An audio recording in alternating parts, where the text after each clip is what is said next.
Hello and welcome everyone. I'm a Squared Gamer, and we are back today for another day of Crusader Kings 3. Although I'm just realizing there. I don't know why, but it's always muted when I transition scenes.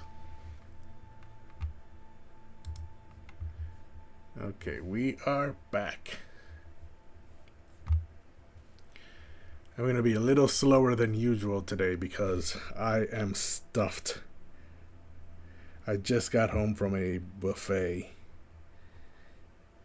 And so, my tummy is full. And I am moving at a slower speed than usual. But let's get back to Crusader Kings. Recap. Very quick recap of what happened last time. We married this woman here. That's why she now appears on our title screen. If I remember correctly, we also married a secondary spouse. We're still an adventurer. Collecting contracts. We don't own any land. That's what makes us an adventurer. Yeah, we married Bhogavati here. And then we also married Rasaladevi. Kirong's Tabard is the name of our adventure camp. Our camp focus is explorers. So we get a lot of bonuses when we're traveling. Which is important because we have to travel to every contract. We have to travel to the contract. Then while we're accomplishing the contract, we might have to travel, we might not. But then once we finish the contract, we definitely have to travel back to our camp. So there's a lot of travel going on.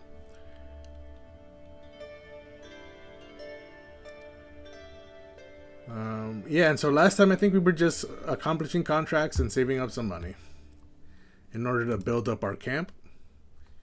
Yeah, the pavilion has 9 months left before it can be upgraded to level 3. Yeah, level 3. Okay. I didn't realize I was that far along in my pavilion building.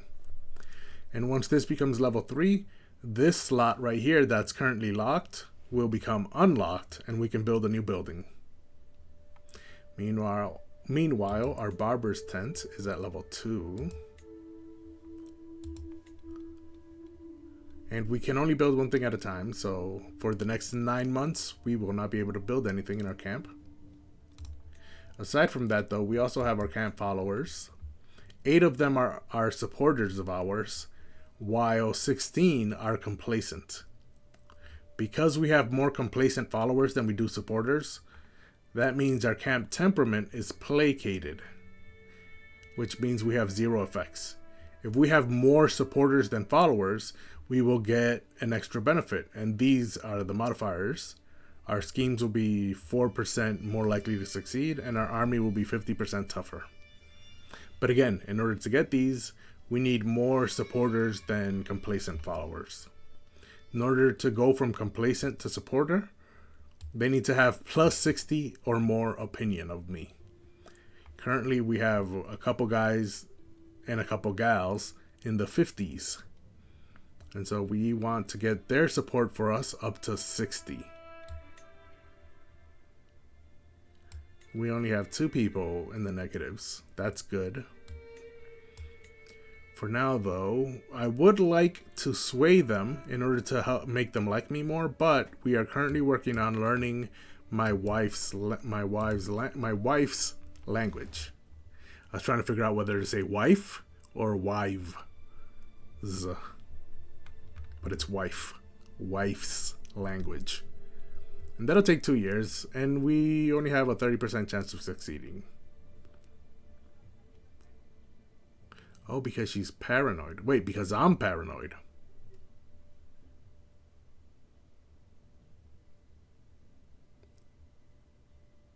Huh. I don't see why. Initial enemy personal scheme success chance minus 25. But that's for enemy schemes, not for my schemes.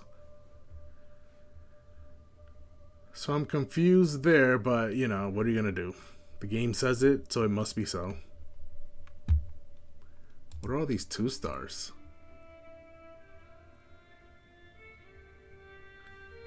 Cancel.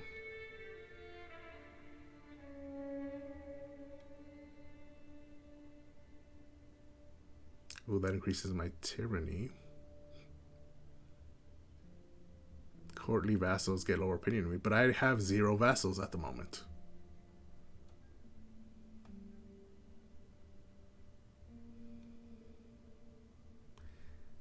This one makes me more stressed out. As does this one. Currently we're on no countermeasures. If I focus on strengthening sentries,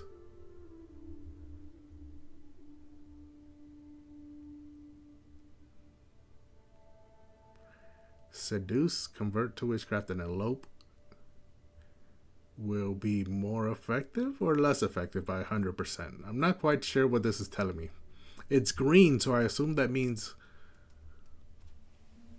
they will not work on me and on my courtiers. So my followers will not be seduced, will not be converted to witchcraft, and they will not elope with other people.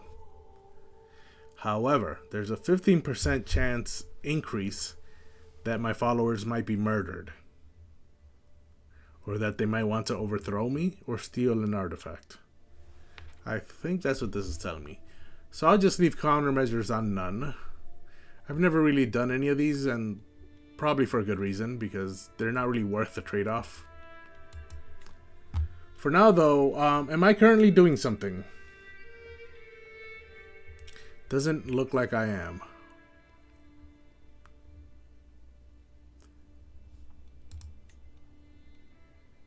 Ooh, I have a hook on this guy, and it's about to expire on April 26th. He only has 29 gold.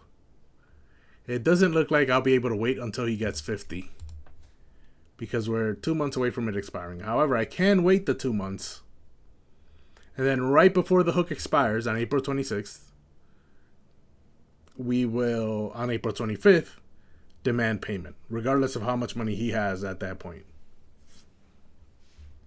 He has 29, and he's making 2.1 per month. So in the next 2 months, he should get an extra 4.3 gold, which will give him 33. So I might get 33 from him, but I have to remember that.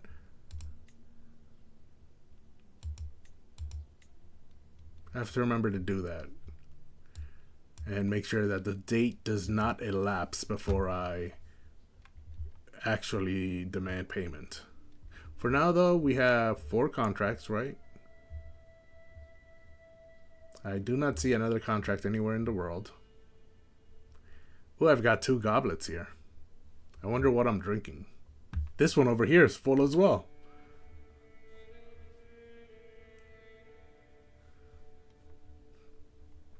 Ghana's huge down here. Khazaria up here. Sweden. Looks like it's growing in Scandinavia. England is all broken up still. We are only in the year 884, so that makes sense. Ireland looks like it's broken up, but are they the same? No, they're not. They're 2 different confederations. Irish and Leinster.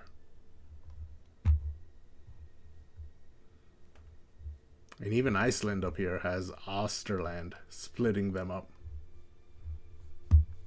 So there's not really any big powers in Europe outside of the normal Byzantine Empire here. I guess Hungary's pretty big. But East Francia is still around, because they're being ruled by the Karlings. As soon as this Karling dies, or maybe not as soon as he dies, but as soon as the Karling dynasty is removed from power, East Francia will probably form the Holy Roman Empire, at which point they'll probably absorb these big powers like Hungary, Great Moravia, Bavaria, Silesia, this Polavian Confederation, Pomerania.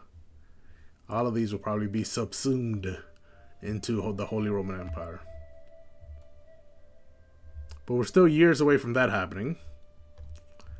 Meanwhile, in our little corner of the world, we don't really have any big powers. Pala and Chola and Pratihara are the big ones in India.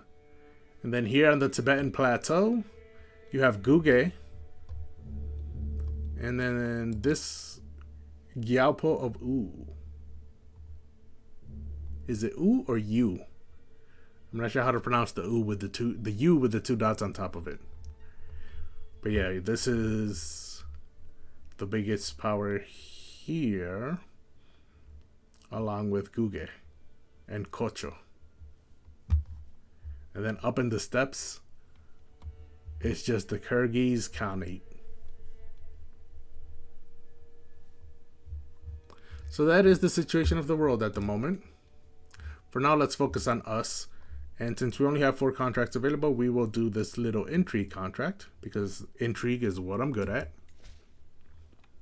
Indulge my curiosity. Wily eyes and ears are needed in Lunzob for work discovering personal secrets. Takers must be discreet. So we've done one of these before.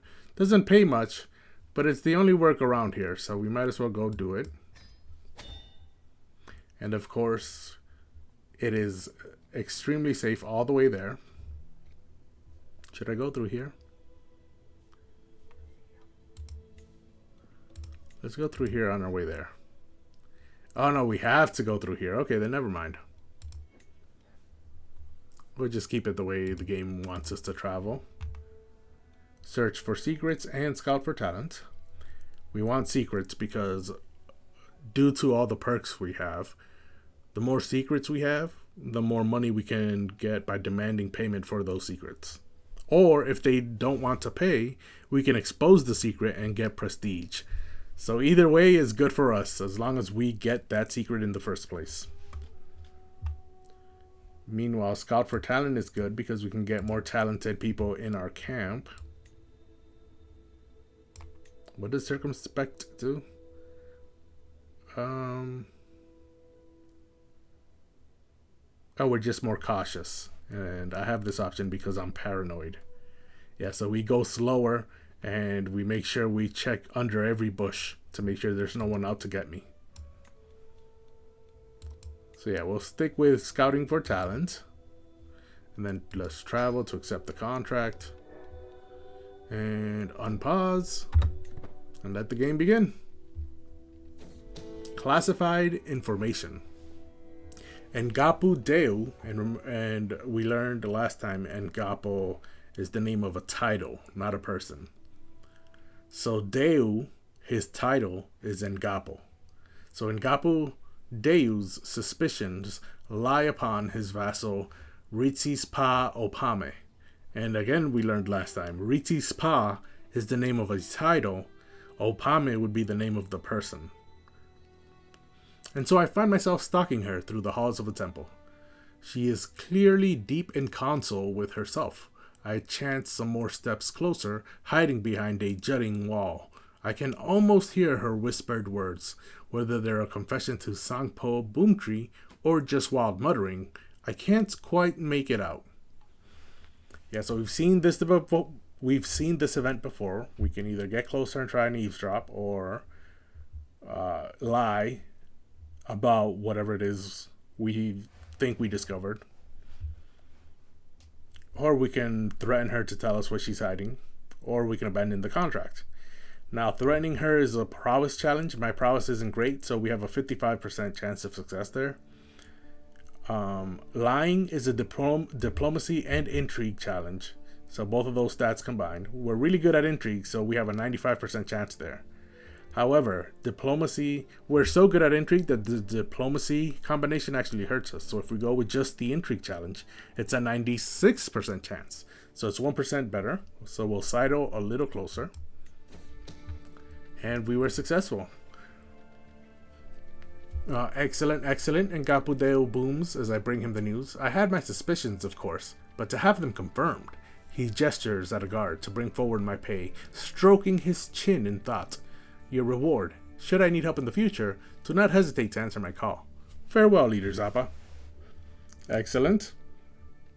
I lose 7 stress and learn of another secret. And of course I get all the payment that I was promised for being successful at the contract. So now I'm going back. And the good thing about these type of contracts where I have to find out someone else's secret is that I still know that secret. So if I go to intrigue, hooks and secrets known to me, right here, Ritsi's Pa Opame, her illegitimate child, her son is this guy's illegitimate child out of wedlock because she is not married. So she's now a fornicator because I learned this and told the Ngapo. And now Ngapo knows this and now gave her the fornicator trait. But now I know this secret because obviously I was the one who learned it and told the Ngapo. So now I can, even though the contract is over, I can still use this secret that I learned to blackmail her. Now she has an 80% chance of accepting my blackmail. If she does, I can then demand payment for that. If she does accept the blackmail, the secret will convert into a hook. So I will no longer have the secret, and instead it will be a hook. Once I have a hook, I can then demand payment for that hook. It's one of the perks I have. If, however, she declines the blackmail, I have the choice to either let it slide and keep the secret, or I can expose the secret. Now, if I keep the secret, nothing happens and I can no longer do anything with that secret. So it doesn't help me at all to keep it. However, if I expose the secret, I have another perk that gives me prestige for every secret I expose. So whether she accepts and I make money or she declines and I make prestige, either way, it's a good thing to blackmail people. And that is why I want to find as many secrets as possible. So let's see whether Opame here will accept or decline my blackmail. And she accepted. So now I have a blackmail hook or a child's heritage hook on her. And she has 156 gold. So there should be a message here telling me I can demand payment. Yes, there is. However, that hook I have will only cost her 15 gold. And as soon as she pays me, the hook will disappear because I used it to demand payment. So once I use the hook, it'll disappear. Because this is a weak hook. There are also strong hooks in the game. And a strong hook you can use and it will not disappear. It'll just be on cooldown for like 5 years. And after 5 years, you can use it again. So again, these are the many benefits of playing as Intrigue in Crusader Kings 3. So we will demand that payment. And I used up my weak hook. So now you see the little hook icon that was here has disappeared. I no longer have a hook on her. But I did gain 15 gold from her. And if I go to my Intrigue tab, Hooks and Secrets, Secrets Known to Me, it's still there because I still know that secret. However, I can no longer blackmail her. I also cannot expose it, if I remember correctly. No, because I've already used the hook. Or rather, I already used the secret to convert it into a hook. However, while looking here, I see that there are a couple of people I can blackmail. This guy, there's a 100% chance he'll accept, which is unfortunate because I don't want him to accept. He has no money. So if he accepts, I cannot demand payment from him because he has no gold to pay. So what I would have liked is for him to decline it, then for me to expose that secret and gain prestige. Unfortunately, that I cannot do because he has a 100% chance of accepting it. Because he's a coward and he's paranoid. You get a base of 80 just because he wants to protect the secret. And then another 60% because he's cowardly and paranoid. So let's blackmail him. Meanwhile, this guy's hook expires in April. I still have a month left. And of course, now I have a hook on him. But he has no money. And so I cannot demand payment. And I also can no longer expose the secret because I blackmailed him and he said fine. So now I can't then turn around and expose it. I already told him, if you accept this blackmail, I will not expose it. And he accepted that. So I can no longer expose it. Which is the problem with blackmailing people with 0 gold. I should have just exposed the secret originally without blackmailing him. Is what I should have done. But I ended up blackmailing him first. But now I know. Next time, if we have someone we could blackmail, but they have 0 gold, we are not going to blackmail. We're going to expose the secret first. Put that in the back of my mind and make sure I remember it always. I probably won't. Huh. This guy has a hook on me. Okay. Then there's this guy. He murdered Lamo in my court. He's one of my followers.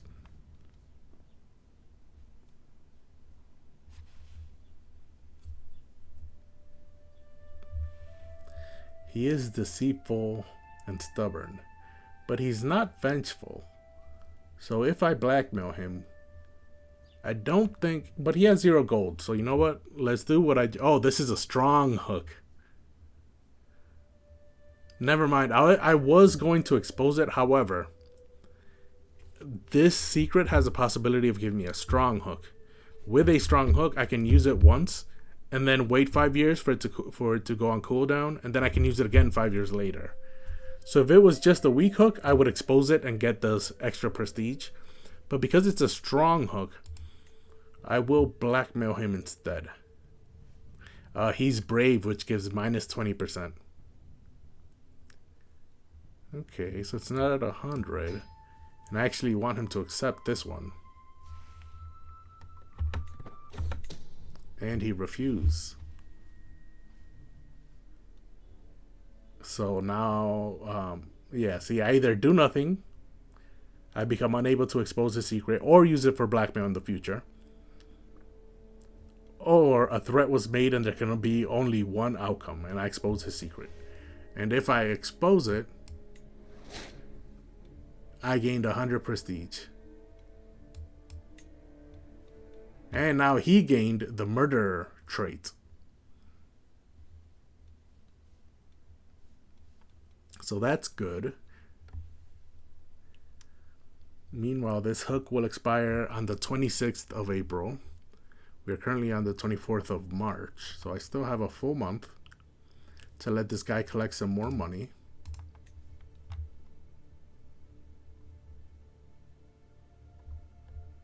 And those are all the hooks I have.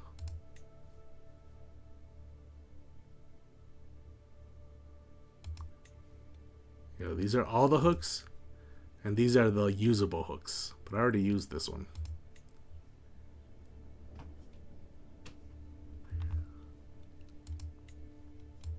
Okay. So that was some nice eventful things happening without me going out on a contract. I think I'm going to have to move my camp in order to get new contracts. That's what this says. But let's wait a month and try and get this guy... Oh, pregnant. My wife Rasala Devi is bearing my child. I cannot wait to hold the babe in my arms. That is perfect because I currently have 0 children. So if my character here dies, it is game over for me.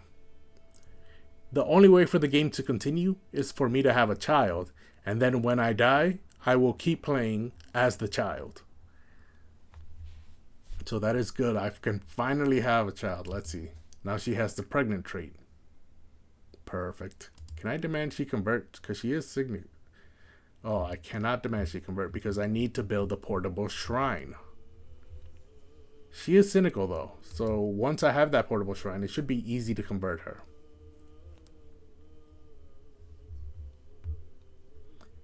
For now though, I have 20 days left until this hook expires. I'm gonna wait this out until the very last day to try and get as much gold out of this guy as possible. Okay, we're on the 20th of April. Let me put this at 3 speed. The hook expires on the 26th. So it's the 21st, 22nd, 23rd, 24th. Okay. It's the 24th. He just got 34 gold. I will not wait one more day. Instead, I will demand payment from him now before the hook expires. And there I go. I gained that extra 34 gold.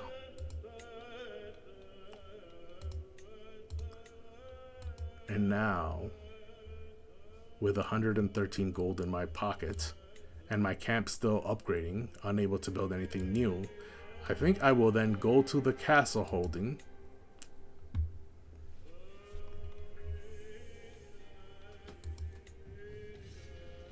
And I came here, why? Let's look at the castle. I came here to get new contracts, but let's do this first. Yeah, I could recruit him, but he is poor at Master of Arms. And my current Master of Arms is excellent. So that would be a tremendous downgrade.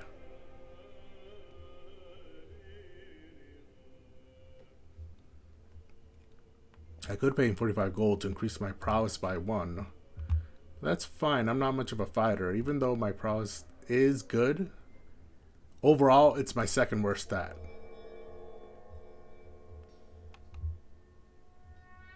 Although learning is also pretty bad. On second thought, we should look for some able bodies at the garrison. We have Samo here, who would cost 95 gold to recruit. He is a torturer. 16 martial, 15 prowess. Vengeful and arrogant. Not worth it. And then we have Faye. He's not really good at anything. I mean, he's good at fighting, but my champions are better than him. He's a hunter, so that's good, but I don't think I have any hunter positions available in my camp, because I need to build a building for that. So neither of them are worth paying to recruit. So let's gamble. That's help me lose stress, but I have 0 stress at the moment. My second wife has a very suspicious look as she's looking at them. However, I was reading the paragraph to see if it details what she's doing at the moment, but it does not. So let's just gamble some dice. And I lost 15 gold. Rasala Devi here is yawning. She's my wife. So what do I do next? Let's head back to the main square. We'll leave the castle. And now let's go to the tavern. This is why I'm here. No, this is not why I'm here. Is this why I'm here? Let's hear a story or two. And yearning to be rid of the incessant hammering, Zeus's head was split in two, and forth sprung Athena, the wisest of deities. Okay, so this is what I mentioned the last time we had one of these events.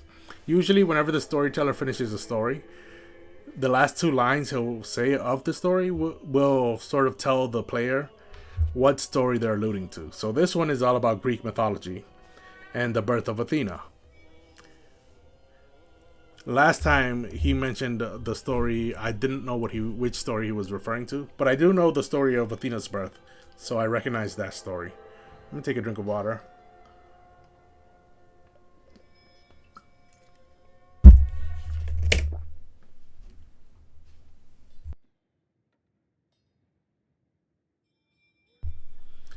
Oh, my mouth is very dry.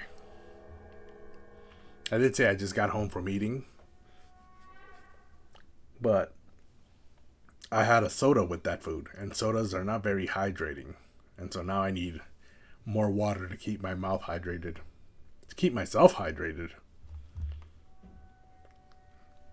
So yeah, now we have options here. This one increases my stewardship by 1 or gives me stewardship lifestyle experience, or gives me exotic stewardship, which is a good modifier, but it'll only give it to me for 3 months. So none of these things are worth it. I could pay him 18 gold and gain 7 experience in wit. My wit is already at level 2, which gives me +2 diplomacy, +5 monthly lifestyle experience, +10 Zealot, Vassal. These three, the top three benefits come from level 2 wit. And then the bottom two are just normal for having the Hostilitor trait. Or I could lose 7 stress, and I have 0 stress to lose. So let's get 7 more experience there. It's only 18 gold. Although in total I have now paid 33 gold. Which has left me with 79. Let's see who's up for recruitment. Lakpa the Lewd. She's lustful. That's why she's called the Lewd. She also has 20 prowess. Unfortunately, my culture/religion does not allow female fighters. There are no female warriors, so her 20 prowess does not help me whatsoever. She is robust, however. That would be nice to have in my camp, so we can have robust children. We also have Nyansten the Humble. And yes, he is humble. He's also a wise man with 19 learning. That's really good. And Langdharma the Insatiable. He's gluttonous, so he's insatiable. Not really good stats. The only one whose stats are any use would be Nyansten here, the Humble. Because you can always use learning. Plus, my camp, the more followers I have whose learning stat is 15 and over, the better my modifier will be. The modifier I showed you earlier about camp supporters. And so it's good to recruit people with high learning. Lakpa the Lewd over there, she costs 174. Langdharma here costs 117. And then Nyansten, the only good one, will cost 73. Wow. He's the only one I thought was good, and he is the least expensive by a lot. Both of them are over 110. Meanwhile, he's only at 70. Do I recruit him? I kind of want to recruit him. But I already have a lot of men in my camp. And there are not enough women to marry them to. But his stats are really good. He's a wise man. 19 learning helps my other modifiers. I'm going to go ahead and do it. Humble, forgiving, and lazy. So he shouldn't be rebellious. So yeah, we will pay the 73 gold to recruit him. He looks like a fine specimen. Meanwhile, Rasala Devi, over here, my second wife, who's starting to look a bit weary, glances at a nearby table. If we're staying much longer, could we at least eat something, husband? No, we are done here. Return to the main square. And I was thinking of something else. Let's see if we can steal some supplies like we usually do. It would cost 64 gold to buy them.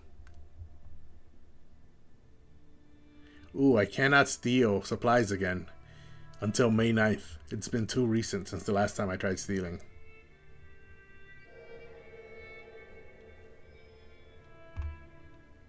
So let's head back. And let's go to the town crier. Oh, it's been too recent again. I cannot do it again until May 9th. Okay, so that was the whole point of me coming into, was to go to the town crier to get more contracts. But it looks like I cannot do that, so let's go back to camp. And it looks like I'm going to have to move camp. Will one of these contracts... This is a stewardship contract. What am I good at? Diplomacy and learning are my second and third stats.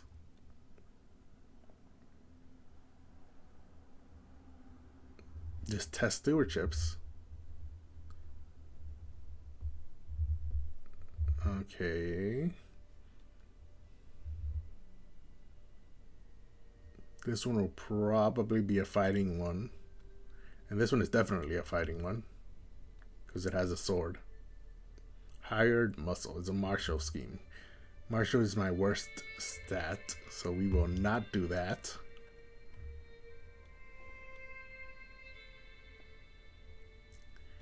Should I do the stewardship one or should I do the fight corruption? Fight corruption doesn't really have a symbol for a stat, so that makes me think maybe it's dependent on what choices I make. So we will go with fight corruption because my stewardship is my second worst stat and my martial is my worst, so I cannot do either one of these two contracts. So let's go with this lock and key.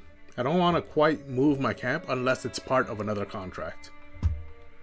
So let's fight corruption. Carriers of cudgels.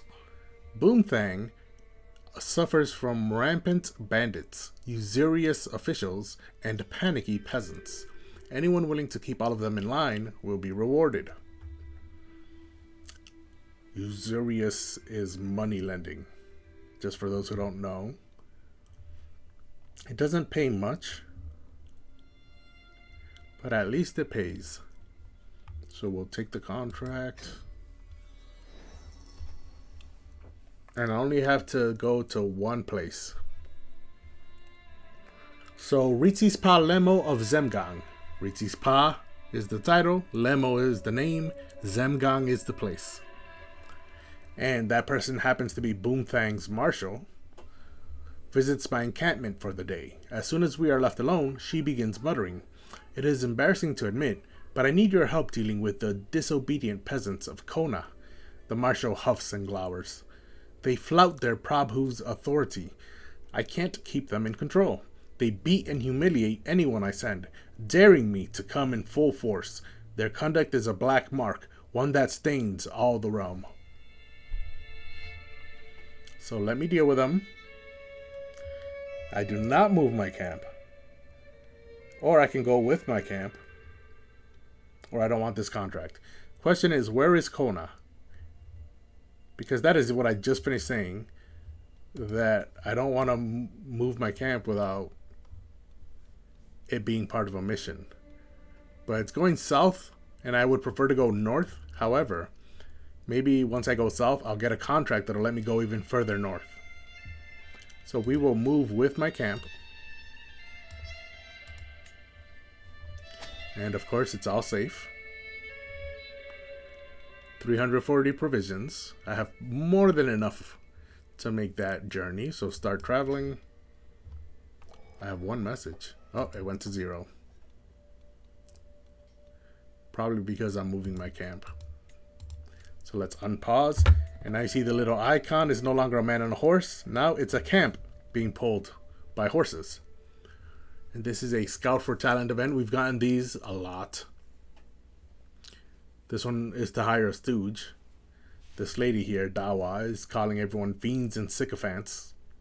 And if you don't know what sycophant is a bootlicker, an ass kisser, a brown noser, whatever synonym term you want to use for someone who kisses up to the boss.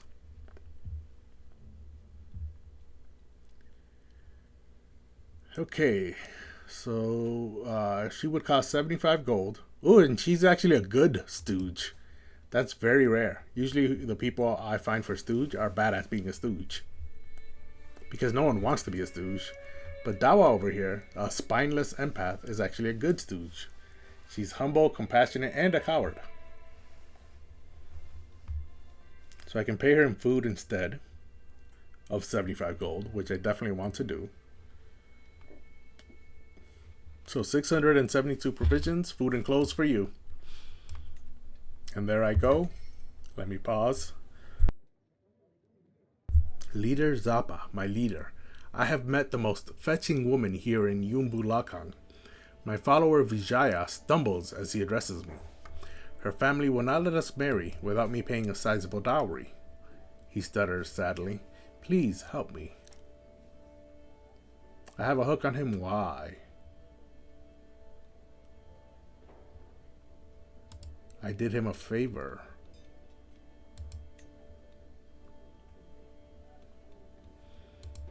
Okay. He's got 28 intrigue. And he is a seducer. So the quicker we can get him married, the better. Lecky is 27. She's 6 years older. However, she is a great steward. Just, trusting, and temperate. Those are all good qualities. Although I think they all hurt intrigue. Well, temperate doesn't. But trusting and just combined give her -5 to intrigue. But that's fine. Her stewardship and learning are great. It would be perfect if her learning was 15 instead of 14. But we'll take what we can get. But I'm not paying. I definitely am not doing that. 59 gold, no. Instead, because of my intrigue skill, let's see if she's willing to run away with you. 99% chance of success. However, there's a 0% chance of failure. So that means there's a 100% chance of success. I could say not my problem, but he'll lose 30 opinion of me because he's heartbroken. And I do want her to join my camp. So, time to elope. And of course, she joined with me. And they got married and they grew closer. Vijaya grew closer, forming a friendship with me and gained 50 opinion of me. And he's still only at plus 39. Why? Oh, it's because this was the guy that was in prison. So I demanded he convert to my religion. But he did not convert. Oh no, wait, it's this guy. Yeah. I demanded he convert to my religion. I demanded that he become my follower. And I demanded a hook. So that is that hook that I have on him. So he hated me, and then now, because he's grateful that I helped him elope, that gave him a plus 50 opinion of me. So that's good. Now he's no longer in the negatives. And of course the woman he married is not in the negatives. Because I didn't demand anything from her.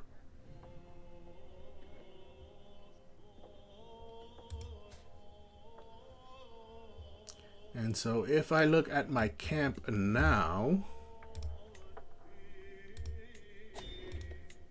Oh no, I have to actually press on the camp. I have 16 supporters and 11 complacent followers. How is this little girl drinking already? She's only 10 years old. I don't care how loose the drinking laws are in your country. I doubt there's any country out there where you can drink at 10. Unless your country has 0 drinking laws, in which case, yes, I can see it. But yeah, I got 16 supporters now. How did that happen? Dawa is new. She just joined, and she's at 61, so that's nice. Dechen is my ward. I think he was always there. This one definitely wasn't.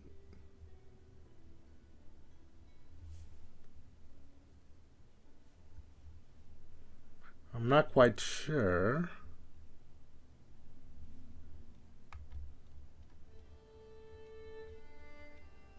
Ferret I know wasn't. I remember him.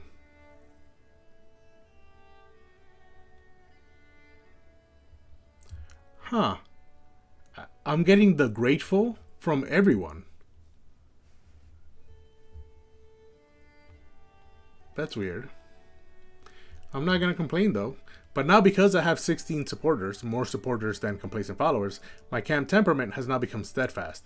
And now these modifiers are applied to me and all of my schemes and to my army. So that's why you want to keep the people in your camp liking you.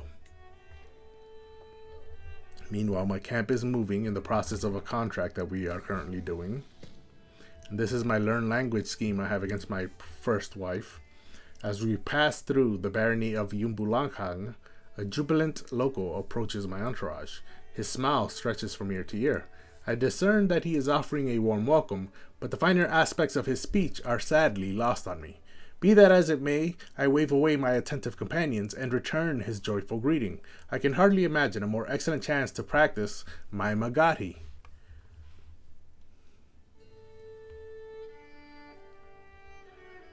So you attempt to engage in a conversation about the similarities and differences between Tibetan and Magadhi. Tibetan is the language I speak. And my learned language gains 128 days of progress.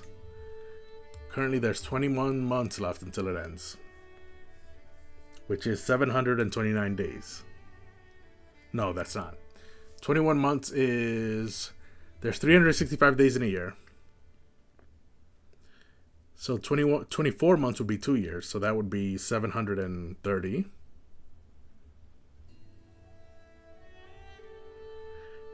Subtract 3 months from that, which would be about 90 days. So we have about 640 days left. This would reduce it by 128 days. The next option, I'm feeling rather feisty today, is a learning challenge, and I attempt to engage this guy in an amicable debate. And it could gain 256 days of progress, and the cultural acceptance between Bengalis and Sumpas will increase by 2.5%. Currently it's at 0. But I could fail and lose 128 days.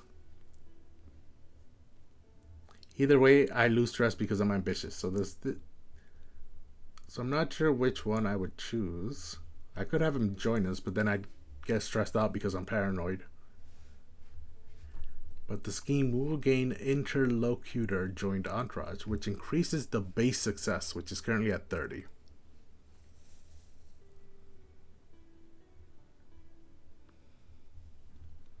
So I think it's worth it. But gameplay wise, I'm not sure if it's roleplay wise, I'm not sure if it's worth it. Because he would get stressed out because he's paranoid. However, the reason it's not an instant rejection is because he is the one trying to learn this language. So asking this guy who speaks this language to join us on our journey would be in line with trying to learn the language, even if it does stress me out a little because I'm paranoid. So I'm not sure whether I would do this or not.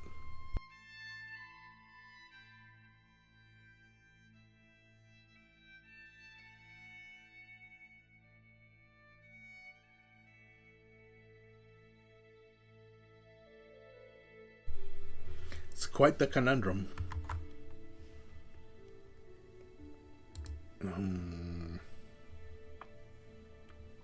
I am paranoid though. So I think it would make sense. Well, they both would make sense. I think that's the problem here.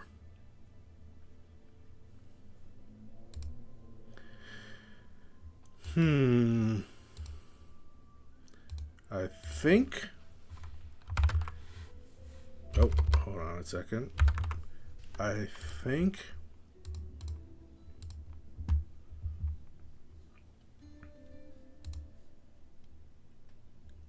This one is guaranteed to just be 128 days.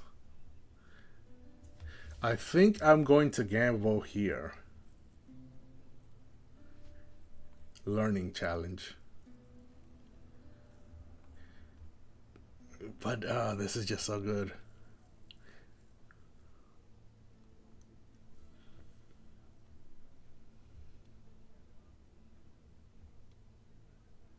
Yep, we're going to take a gamble. And of course I failed. So now it's back up to 2 years. And we have arrived at our destination. When we arrive at Kona, I am quick to round up the worst of the rabble-rousers and demand they explain themselves. Euphelma, a peasant of some reputation, speaks for the rest. It is our place to be ruled over, but Prabhu Tenzin Gyatso does so unjustly. With chaos rife in the land, while we can hardly hold on to what's ours, still he drives us to labor for him like workhorses. We toil without any promise of safety from war, maladies, and the like. Silence your people or die, peasant. Martial challenge. I knew there was going to be a martial challenge.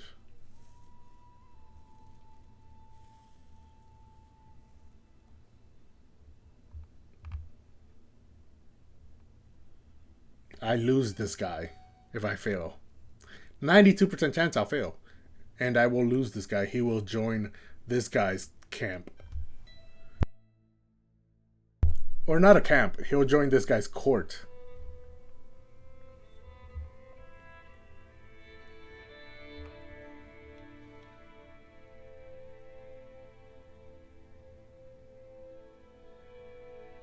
I don't want to lose him, but this would be a failure in my contract.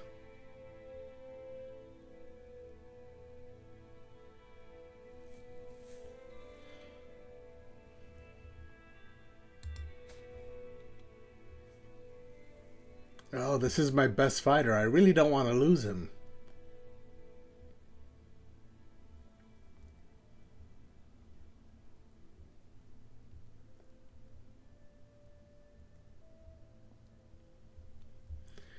But you know what? I don't want to lose the contract either. So we're going to have to... I'd rather lose him than the contract. So silence your people or die, peasant. Let's hope we don't lose him. Yep, we lost him.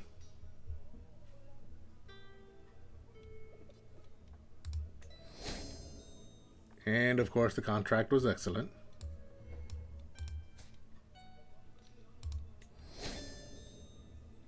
So I have an excellent contract hook on her and an excellent contract hook on him.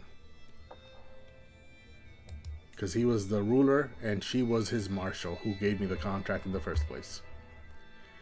So now my camp is down here. I have a few more contracts. I do like these 2 diplomacy contracts, and then I will do this eager explorer contract and move my camp with the exploring. So first this guy, he's 53, he's got poor health. So let's demand all the payments I can now.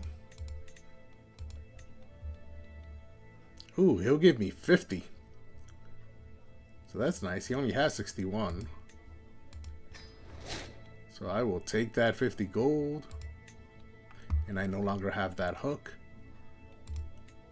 But now his marshal will be willing to pay me 15. Demand payment for that hook. And now I've lost that hook.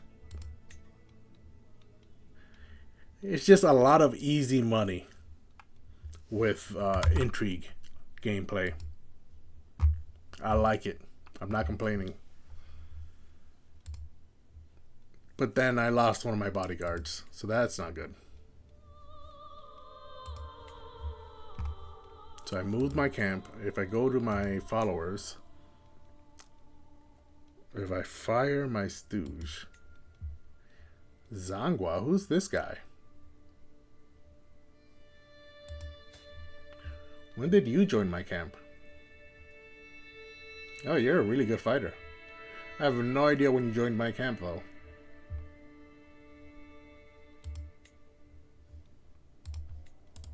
He's robust. Do I have robust women around? I do not.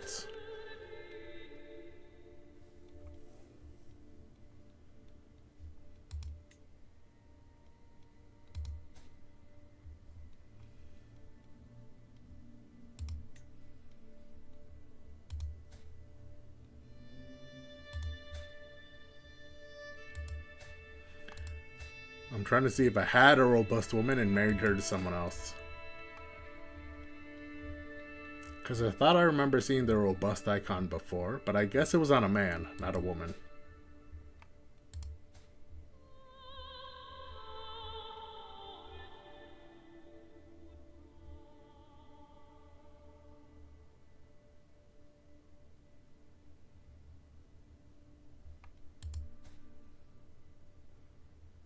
Yep. Oh, it was on this little kid. He's 7, so I don't think he can... Oh, no, wait. The original robust guy was also a man. Yeah, robust. I just realized I don't have to click on them. I can see their trade icons. And I have 2 robust people. Both are male, so I cannot marry them. And have robust children. I do not have any robust females.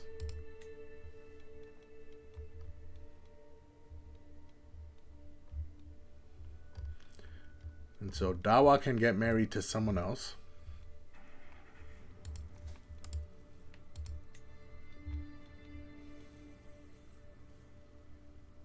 Humble, compassionate, cowardly.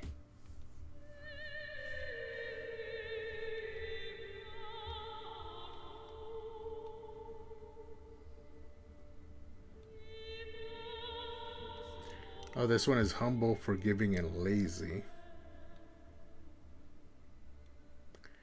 This one is compassionate and forgiving.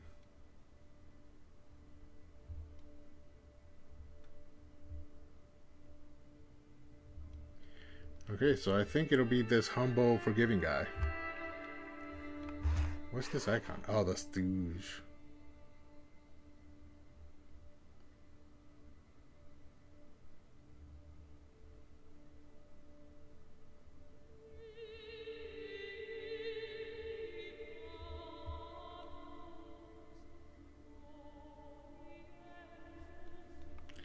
Okay, so I can marry her to him.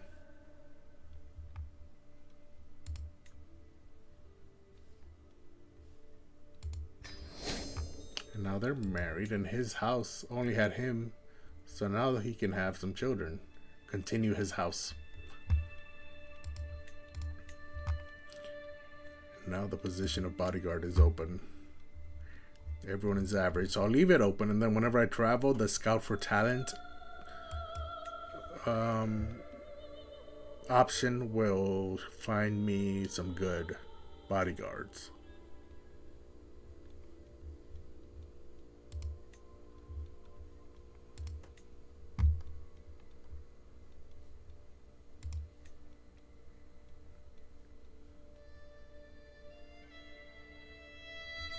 Okay. For now, it's time to do some contracts.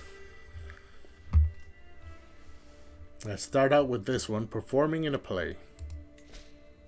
A hero is sought. The people of Pemagatsa are organizing a play that imitates old heroic tales. Richispa Sangye is desperate to find a chivalrous knight that will satisfy their desires. So it doesn't actually pay me any gold. But I do gain prestige, and I make progress in a couple of decisions there. Champion of the Heart and Legacy of Kirong. She gains 30 opinion me, but she does not have the hook for excelling at the contract. So that's unfortunate. It says I'm already traveling. I'm going to unpause, let the game have a couple days go by. There. Now I'm no longer traveling.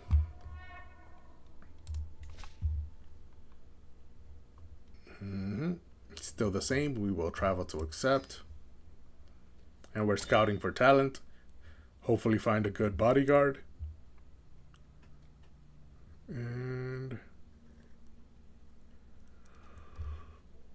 it says it will take 34 days, but I'm wondering if rather than going up the mountain, we cut through Toad over here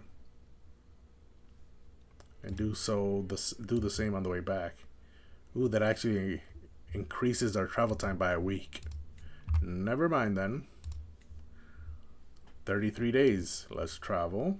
I don't know why I got a day faster, but okay. Let's travel to accept the contract. Unpause. There I go on my little horse. Or my big horse.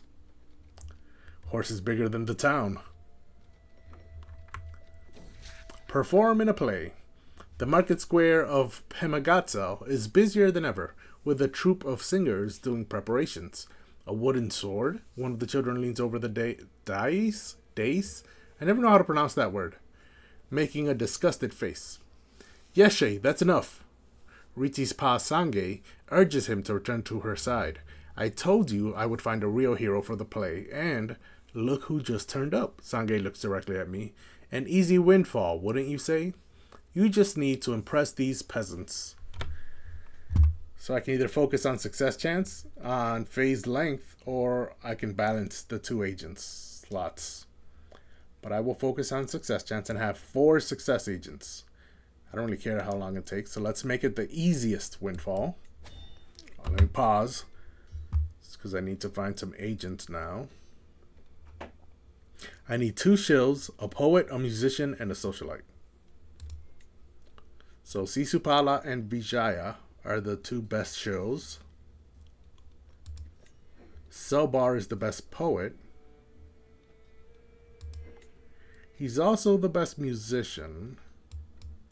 And Sangyeka would be the best socialite.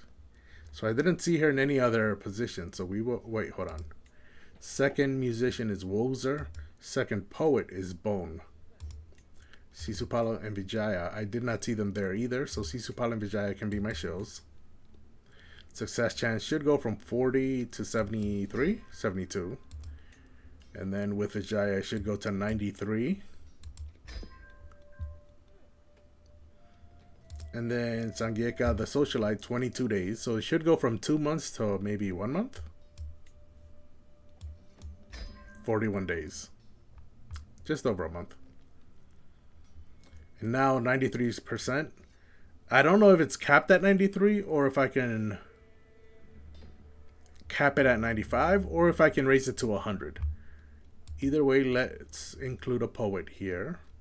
Selbar is actually a better musician than a poet. I just wanted to make sure he doesn't have the poet trait. He does not. So let's make him the musician instead.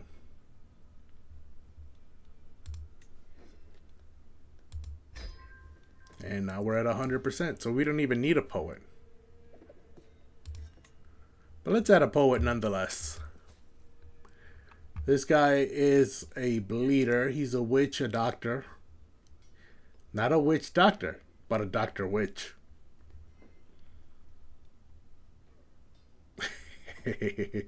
I make myself laugh. So he can be my poet. Put his witchy medical knowledge to use. And we didn't even need him, but we'll keep him there anyways. Involve him.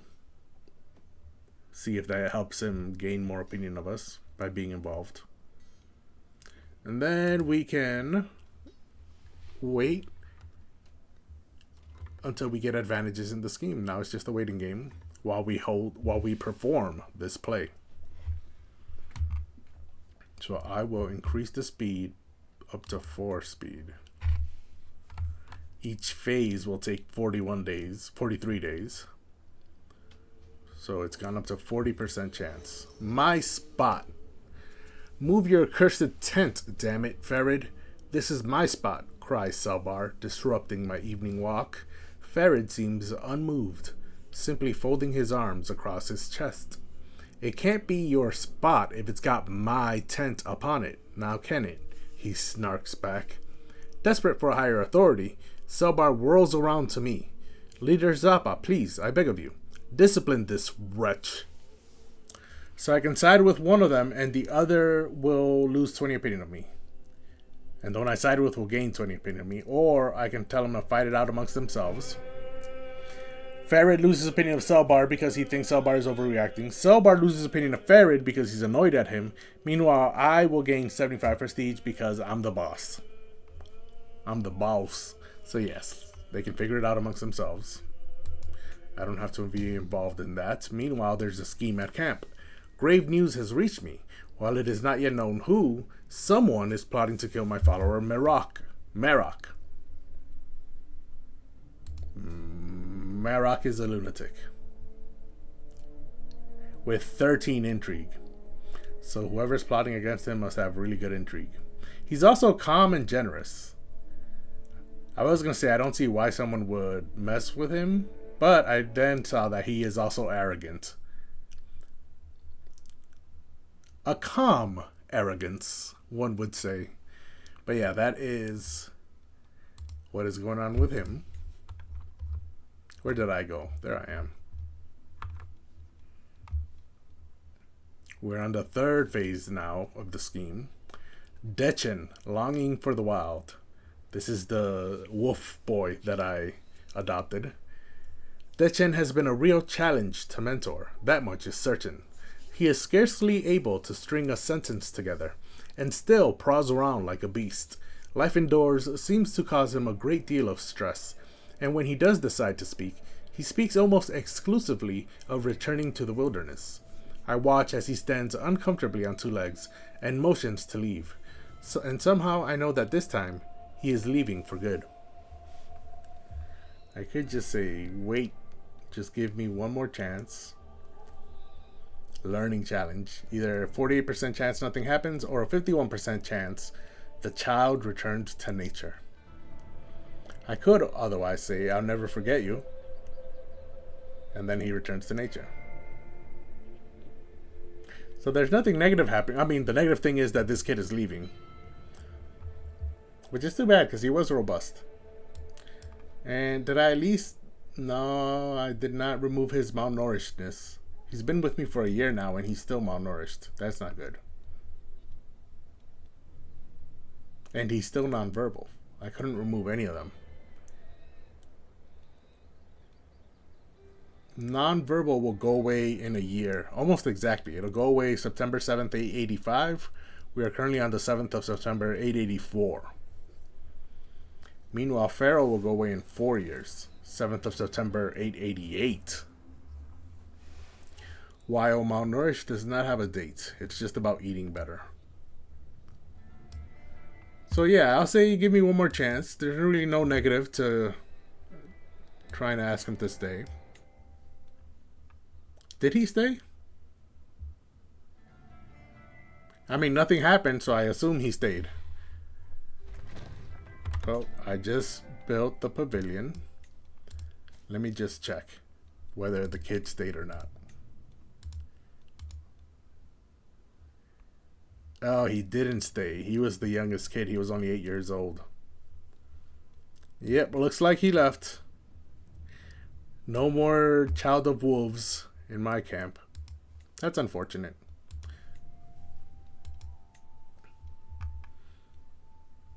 Meanwhile, pavilion level 3 is built. So now I can build the next step. And I have 131 gold, which should be enough to build my last building. Now, what should I build?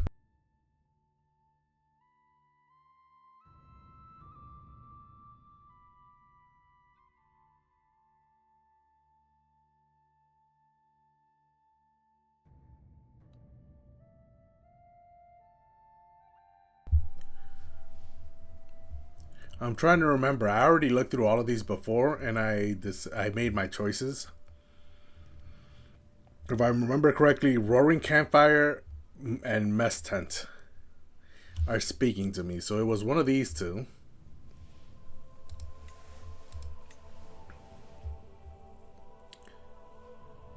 Okay, this increases the number of nights and night effectiveness. Meanwhile, the Mess Tent. Bigger stress losses. My followers like me more. And prowess schemes are 30 days faster. Unlocks extra options for camp robbery. Substantially improves gather provisions. And unlocks the chief cook, which does what? Enemy hostile schemes have lower success chance.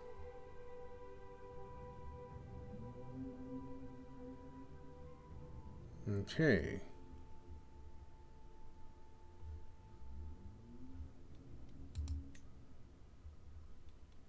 I do like Mess Tent because my people like me more. What about Supply Tent? No, it just increases capacity. Yeah, the Quartermaster doesn't do much either anyways. Yeah, so I think it was Mess Tent that we wanted. Because Roaring Campfire finds more officers using Scout for Talent. Unlocks fireside chat intent for camp revelry. But I think Mess Tent unlocks extra options for camp revelry, and one of them might be fireside chat.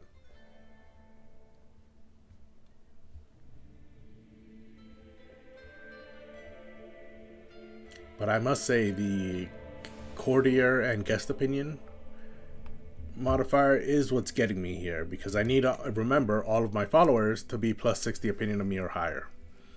So let's construct the Mess Tent. That will be our last building.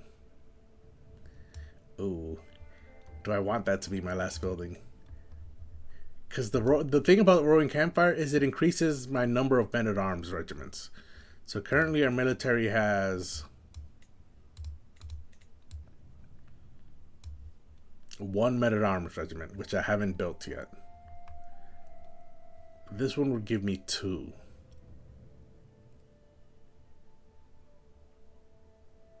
Is it worth it? Because I already have 1 and I haven't even built it yet.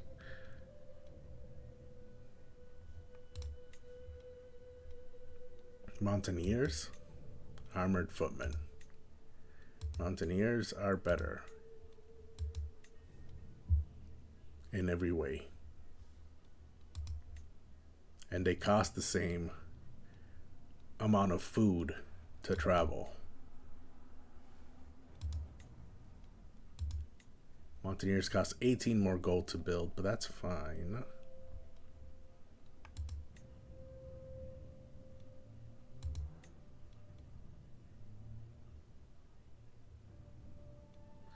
Light infantry is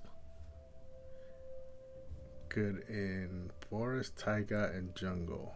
We're in the mountains, so none of those apply. Plains and drylands. Hills, forests, and taiga. There are a bunch of hills around here because we're in the mountains. Mountains, desert mountains, and hills. So pikemen would be good, and mountaineers, obviously mountains and desert mountains. And they're better in winter as well. So I think we'll build a mountaineer. Not now though, but the reason it's important to know that is because since we're going to build the mountaineer, we don't need any other military force, which means we don't need the roaring campfire, which gives us a max number of men-at-arms regiments +1. Instead, it'll be good enough with a mess tent. So we will build the mess tent 7 months until it's done. And then we should have a chief cook. It's still not available. I assume it will become available as soon as the 7 months are up and that mess tent is built.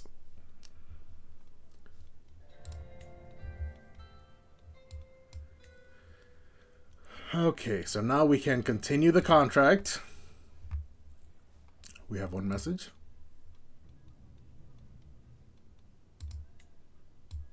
I can request stuff. I don't want to request stuff. From my roll of patrons. Okay, so let's unpause and continue our scheme here. Pounding hooves. Ugh, my head, moans Sangieka as she rides alongside me. I raise an eyebrow in silent inquiry at the woman's exclamation. In response, Sangieka simply slumps down across her horse, whimpering and clutching at her temples. Clearly someone had a good night last night. Slow down for her hangover? She does gain 30 opinion of me, but she's already at 100. But it's a tiny health penalty. I'm not going to slow down for her hangover. I could laugh at her. She loses 15 opinion and I lose 29 stress, but I'm not stressed out at all. I could kick her horse into gear. She loses 30 opinion of me because she's angry. However, every adult follower gains 20 opinion of me because I'm the life of the party. So if she loses 30, is she over 100? I mean, she's at 100, but that's because it's capped. Does she have more than 100? Yes, she does. So even if she loses 30, I think she will still be at 100.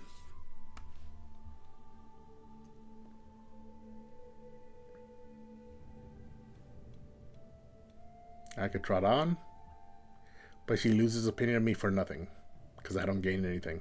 So instead, let me kick her horse into gear. Ha ha ha ha ha. Oh wait, I'm not laughing at her. My newborn son, Sumnang Kirang, is your new player heir. Oh, Rasala Devi, you have been so brave, so strong. Words cannot describe my love for you. And now we have a perfect little son. One day, child, you will carry on my legacy.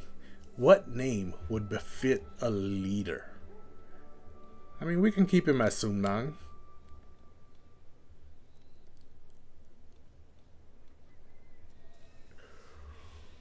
I think we'll keep him at Sumnang, but let me look at what a good Sumpa name actually is. I'm going to click through these a little bit, but I'll probably just write in Sumnang after clicking through a little bit. I just want to see what the names look like for the future.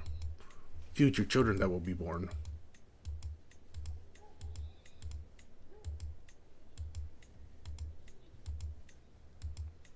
Okay.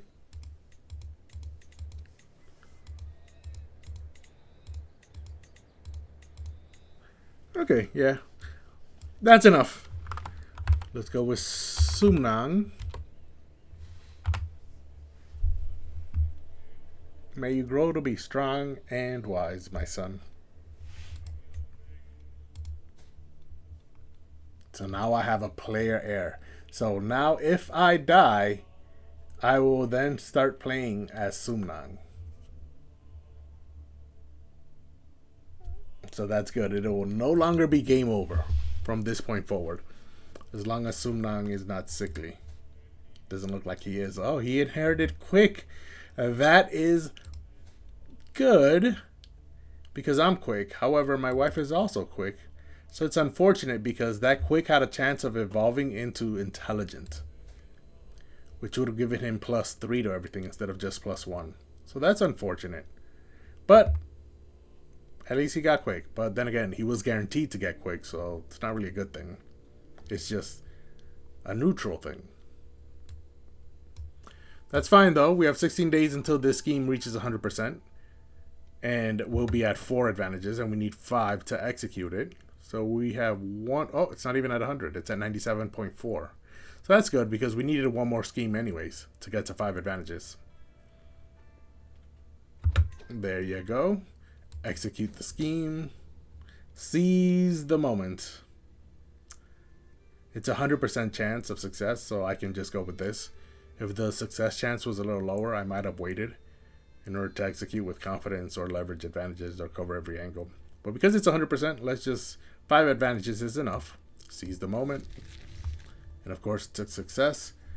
And then he slew a ferocious leopard. The drums grow louder as I make my way through the stage, trying to remember every part, every play that I've ever watched. With my weapon lifted above my head, I attack the colorful puppet. The head rolls off the stage, and the audience erupts in loud cheering. Sitting on the elevated dais, Ritzi's pa Sange nods. We've a long path ahead of us. The county gained chivalry play for 10 years, +20 popular opinion. I gained 150 prestige and everything else that I saw. And then the scheme ends. Okay. So the scheme's over. Someone's trying to murder this guy. Minus 36% chance of success. It does increase by 3% though every phase. But the phase length, who knows?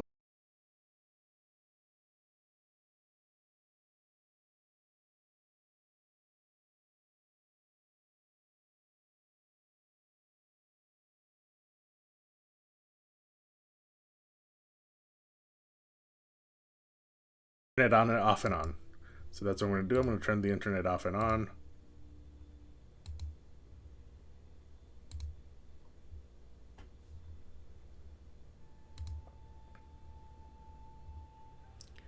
Okay, and that should have fixed it.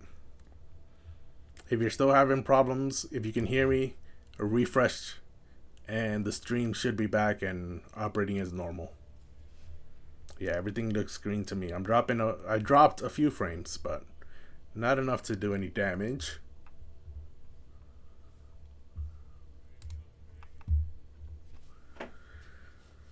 Oof, I will take another sip of water.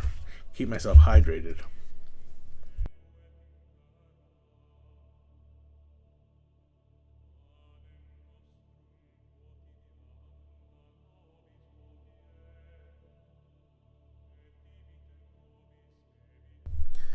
Okay, hopefully everyone is back. I think I noticed as soon as my stream started having problems, so we shouldn't be far from where we left off. I'll just read this from the top once again. I come across a man while passing through Tawang. He is aware and purses his lips as I approach. Hello, my name is Gongzim Memba. I know how to rough folks up. Real good I am at it, too. Knocked the stable master out in one punch during last night's brawl I did. Take mercy upon poor useless me, he grovels. I'll do anything for a coin. I'll even empty the latrines with a smile. So I'll happily pay you to join my camp. And he did say he'd do anything for a coin. So that's exactly what I'll pay him. But it says he'll be a terrible bodyguard. Ooh. Okay. He's a torturer and a witch. And 4-star elusive shadow with 23 intrigue. That is not good for a bodyguard. However, that is great as just a member of my camp, especially since 21 learning is above the 15 learning threshold that we need for our followers. He is 65 though. I think I can marry him quickly to someone else so that we can see if we can get some comely children before he dies. He should be very close to death though.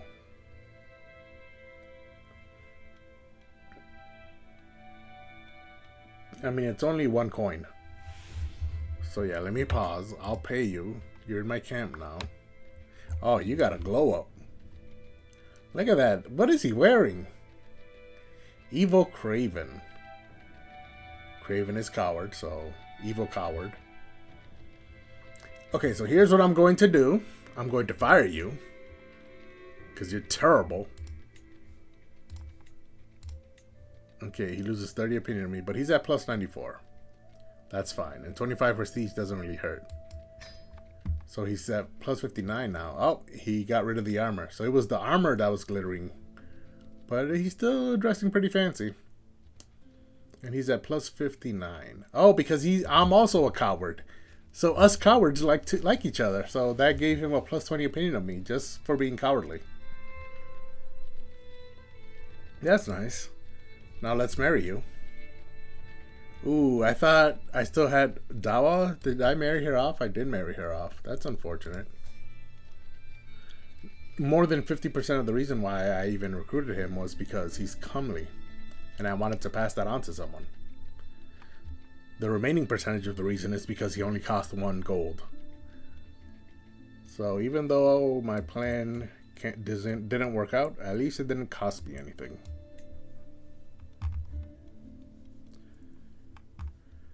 Okay, and as I'm traveling, I should still get scout for talents for more bodyguards. We need some good bodyguards. Because I have none. The only bodyguard I currently have hired is average. So let's get back to camp. And now we're back. I think we can build something. Oh no, we have 4 months left. So let's go to the next contract. I was checking to see if I could demand payment for any hooks. But it doesn't look like I can.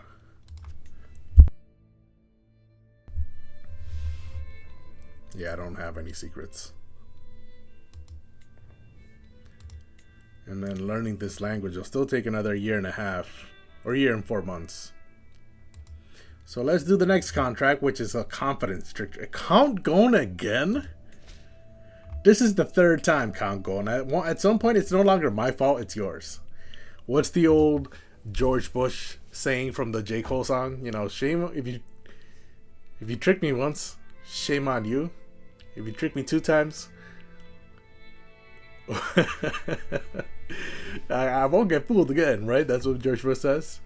But the saying is, you know, fool me once, shame on you. Fool me twice, shame on me. This is the 3rd time I'm gonna go fool this guy. At this point, you know, I don't even know who should be ashamed anymore.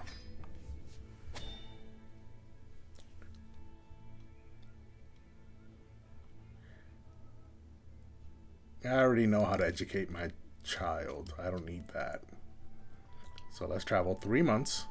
We'll be searching for secrets and scouting for talent.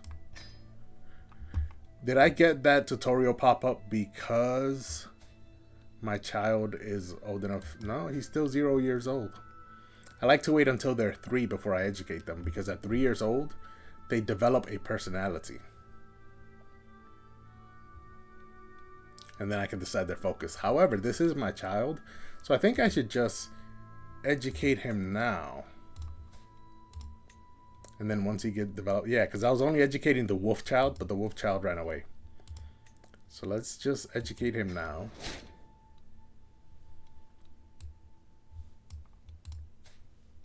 Yeah, from birth. Because this is my eldest child, my first son. My player heir. Who knows if I'll have another child? I mean, she's my lover, so I probably will have another child. What language does she speak? Does she speak Magadhi as well? No, she speaks Gurjar. So after I finish learning Magadhi, I have to learn Gurjar.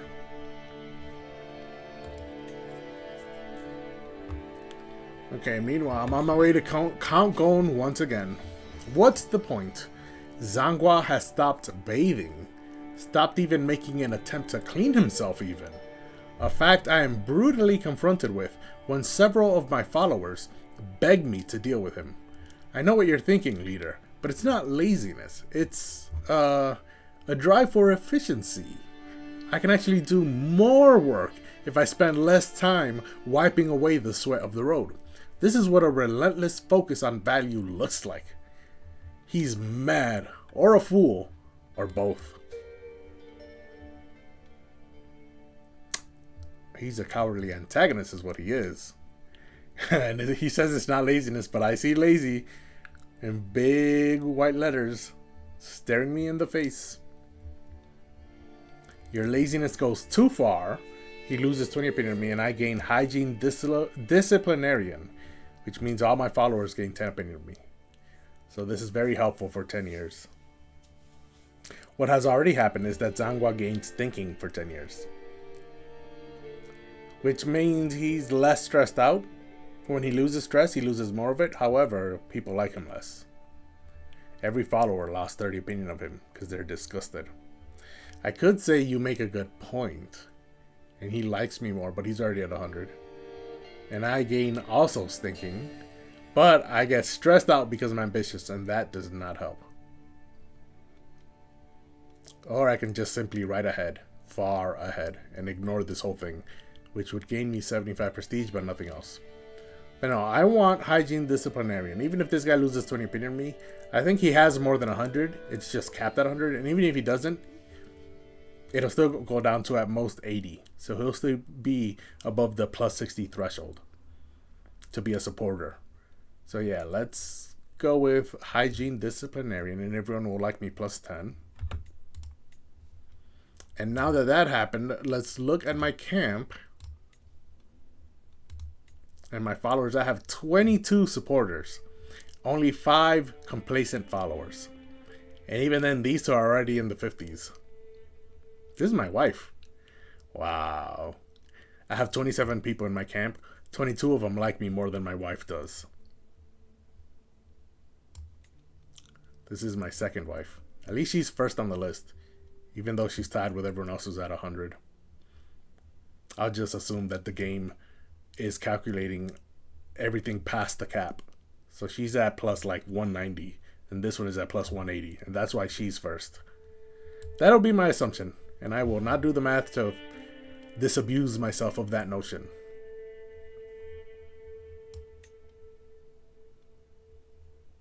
I don't know why this hunchback kid doesn't like me. I've done nothing. I did expose his wife's or his mother's killer. I did that. So he should like me more. And his father drowned. That's probably why. This kid probably doesn't like anybody. He's 14, and both of his parents have been dead for at least 2 years. So they both died. He was an orphan at 12, alone in my camp. So maybe I can see why he has a... Oh, this is a horrible pun, and I did not mean it the way it's going to sound, but because he's hunchback. But I was going to say, at least we know why he has a chip on his shoulder. Oh, I shouldn't laugh. That's horrible. That's awful. Moving on. We were about to do a contract. Yes, Count Gon for the 3rd time. The Seasons of Change. As we prepare to set off in the morning, I see Rasala Devi stand outside the camp all alone. As I walk over to talk to her, I notice a change in the wind. I huddle my clothes around myself as a gust of cold wind hits my back, and I see the first signs of snow. The cold whispers that it is time for winter yet again. Although she's not dressed like it. I am, but she's not. Because she's from an Indian culture, so she's dressed for the hot Indian weather. Meanwhile, I'm Tibetan, so I'm dressed for the cold Himalayan temperatures in the mountains. So she can gain 15 opinion of me. She's already at 100. But my journey's delayed by 2 days. I do lose 22 stress though, but I'm not stressed out at all. I can tell her to get back on her horse. We will have more than enough time to watch the scenery as we travel to Mainling. And the journey progresses by 2 days. It's only 2 days. Yeah, either progressing or delaying. It's only 2 days. So I'll gain the extra 15 opinion from her, even though I don't need it. She is my second wife, so the more she likes me, the better. And then we are about to arrive at Count Gon. Poor Count Gon. The third time, man. Like, bro, at some point, it's called trust me. At some point, even I'm saying, you shouldn't trust me anymore. Poor gullible little Gon. He's maybe the count, but he's no smarter than the average backwater tavern drunkard. Yes, of course. We can either be balanced, focus on success, or time. And we're definitely going to focus on success. I always do. Let me pause, because I need to assign some agents. Someone else. My wife, Mistress Rasala Devi, is once again absent from our tent as the night falls. She has been distant lately, lost in thought, and rarely seen at camp. Am I not to her satisfaction? Is she simply busy, or could she be warming someone else's bed? Do you have another? I confront her. But of course I wouldn't do that because I'm a coward. However, I'm also paranoid, so I would definitely investigate this. And because of my high intrigue, I would definitely investigate it myself.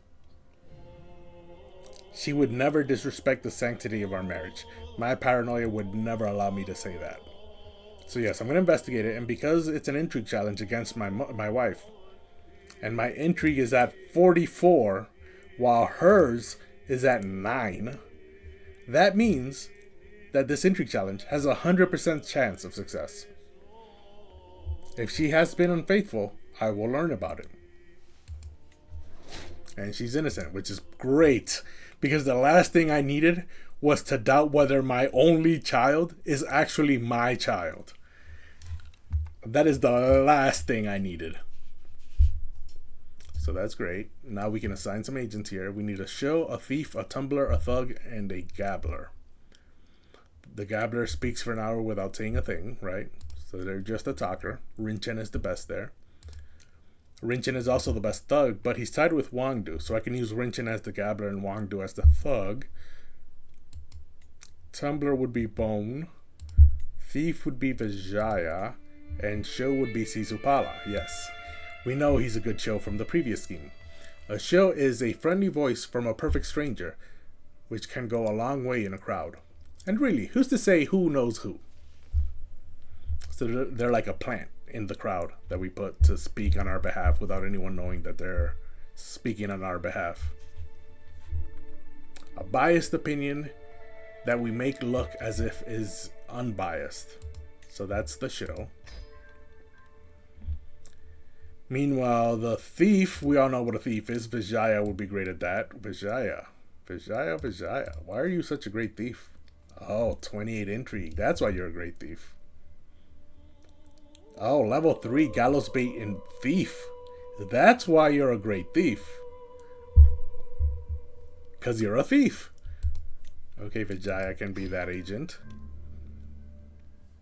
73 opinion of me. Oh, I did abduct him as well. That's how I got him in my prison in the first place. In order to demand his conversion, demand a hook, and forcibly recruit him.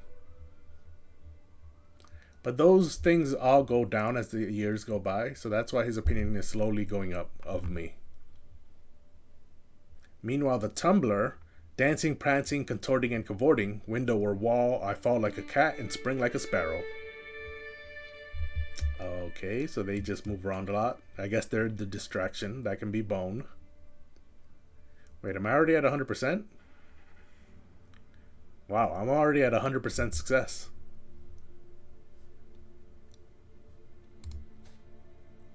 Bone is honest, so he might not like being forced to commit a crime. So we will not... And Sangeka, I know, doesn't like being forced to commit crimes. So let's ignore the tumbler for now. The gabbler can be Merak. He's a lunatic, so I don't care. I don't think he'll care. So that's minus 18 days. Even if I put Rinchen there, it would be minus 19. So it's only 1 day difference. Instead, I'll make Rinchen here the thug. Oh yeah, he's impatient, arrogant, lustful. He doesn't care whether I force him to commit a crime. He does not have the gallows bait trait though. Does Wang do? Wang do the honest definitely does not have the gallows bait trait. So you know what? Maroc? Nah, he's a lunatic. I'll keep him there. And I don't need anyone else because I'm already at 100%. So I don't need other agents. So we'll leave the scheme as is for now. Vijay is a great thief. Sisupala is a great show. So they definitely don't care that I'm forcing them to commit crimes. I mean, this guy's a murderer. And gallows bait and trickster is already there. And that's what this contract is all about. So yeah, he doesn't care. He's deceitful. So let's unpause and start the scheme moving. It's at 4 speed. So it should be fairly quick. In fact, let me put it at 5 speed. Ooh, let me pause because I got a new perk. But before that, toadying for profits. Our eventual goal is certainly to rob Kankon of as much wealth as we can trick him into giving us. But till then, the better he thinks of us, the greater our eventual chances. This doesn't require anything too blatant. Some heartfelt compliments, well-placed laughter, the odd, suitably shocked gasp. Just enough to make him feel powerful around us. We've seen this event before. Diplomacy challenge, 88% chance of success. Or I could spend 150 prestige just to get it without any chances. Or this is beneath me and I lose stress, but I don't care about stress. I'm at 0. The question is, do I want to risk the 11% chance that he becomes irritated? Lower success chance by 5%. Maximum success chance, but it's already at 100. And I think I'm over 100. 100 is the cap, yeah, but I'm actually at 103. So even if it lowers by 5%, I can add another agent. So let's take the risk rather than paying the prestige. We can do a lot more if he likes us. And it was successful. I ingratiate myself. Maximum success chance plus 15%. Which doesn't really help much. Because we're already at 100. The mess tent has been built. Put a pin on that. First, let's get a perk. That's right. I need to hike again. Far and wide. Or just one more hill. Your children have a chance to gain prowess and the traveler trait. I definitely want that. Gain fame equal to 15 times your diplomacy skill whenever I move my camp. Ooh, that is a good one. My diplomacy is 21. So I would gain 315 fame every single time I move my camp.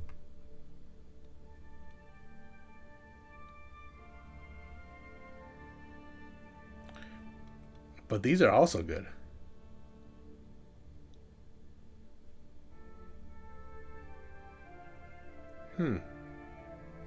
But that makes sense. This is why I'm going down this tree in the first place, because I like all of these perks. Let me see. These are all good. This one, also good. This one is the least good out of all these good options. So that means we should go down this side of the tree first. So far and wide.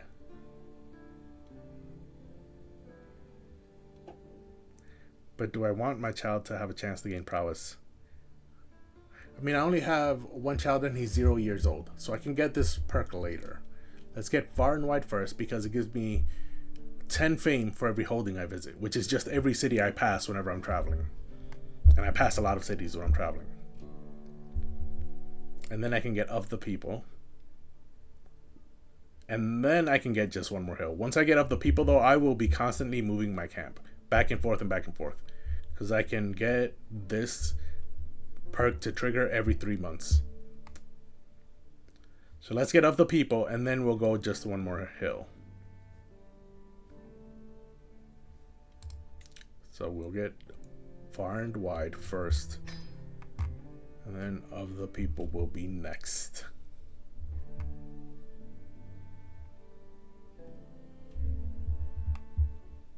Oh, that's why my stress was going down before. I questioned that during my last stream. It's because every travel location gives me -2 stress. That's why. Okay, that's good to know.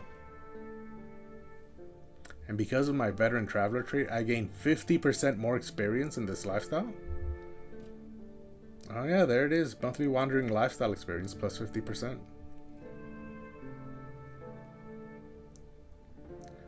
Oh, so I'm getting it almost 2 times quicker than I usually would. I'm getting these perks. That's good. I'm still not in my 40s yet. So that's good. How old is this kid? He's still 0. Meanwhile, the tent has been built. So now we need to build the new building in here. I like upgrading my barber's tent because it increases the amount of gold I make per month. However, I do not have 162 gold to upgrade it to level 3. However, for internal upgrades,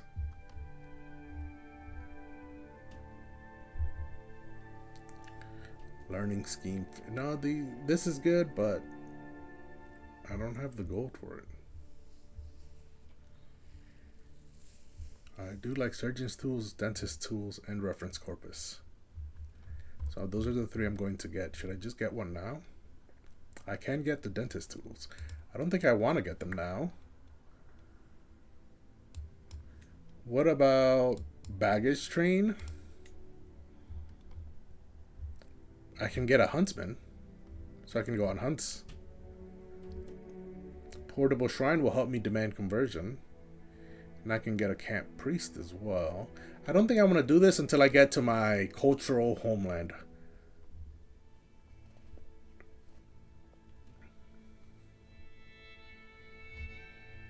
Loyal scribes is way too expensive. As is proof of claims.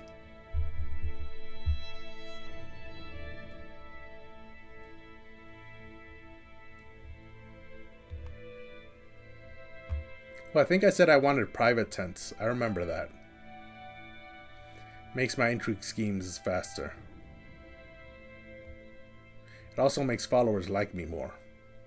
Which again, I need because I need all of my followers to have plus 60 opinion of me, minimum. Also, fertility helps me have more kids. Yeah, so I wanted the private tents, but that's 162 gold. Upgrading this to level 2 would be 108 gold. I just got the mess tent, so I haven't actually looked through what these things are. Oh, I can get income from here. Okay. I didn't think I could because mess tent level 6 doesn't give me any gold per month, but some of these buildings do. Mess tent level 6 gives me 3 buildings, so I can build 3 max. Knowledgeable herbalists gives me gold. Mobile brewers gives me gold. Adept curers gives me gold. Roving bakers gives me gold. And skilled cooks does not. So we will not get skilled cooks. Even though it improves the results of the camp robbery activity, I barely do that. I've only done it once this whole playthrough. And we're what, 17 years in? 18 years into this guy's life, and I've only done 1 camp robbery. So roving bakers gives me 20 gold. Follower opinion plus 10. The archery and cavalry and skirmisher, I don't think I'll have them, so I don't think these will ever apply to me. So the things to remember, plus 0.2 gold, plus 10 follower opinion. This one increases capacity, plus 0.2 gold. Okay, so bakers is better than curers. So we like bread more than meat. They both cost the same, but bakers are built faster. So we like bread more than meat. And then we have 2 empty slots. Mobile brewers, so we definitely like beer more than meat and bread. Because it's basically the same, plus 10 opinion is the same as bakers. However, instead of 0.2 gold, we'll get 0.3. And plague resistance actually helps. So we get bread and beer. Beer and bread. And now the only question is, do we get the knowledgeable herbalist and unlock chief forager, or do we get adept cures, which doesn't unlock anything? And I think that answered the question, didn't it? 1, 2, 3, 4, 5. So there are only 5 possible options. When we max this building out, we'll have 3 possible buildings to build. And of the 5 options, 2 of them, this one doesn't give me any gold, so it's automatically eliminated. This one, and cures, gives me 0.2 but doesn't unlock anything, so it's worse than the knowledgeable herbalist. So now we know which buildings we're going to build: herbalist, brewer, baker. Bread, beer, and bongs. They all cost 100. No, 2 cost 108. Herbalist cost 216. So I don't have the gold for any of them. However, I want the brewer immediately, because it unlocks the chief forager, which may aid in gather provisions decisions. So I've come across that a couple times. So we want mobile brewers right now. Yeah, mess tent level 2 doesn't really do much. I mean, it gives me +3 more opinion of my followers, but brewers gives me +10 instantly. So let's not go with that. So we're going with brewers.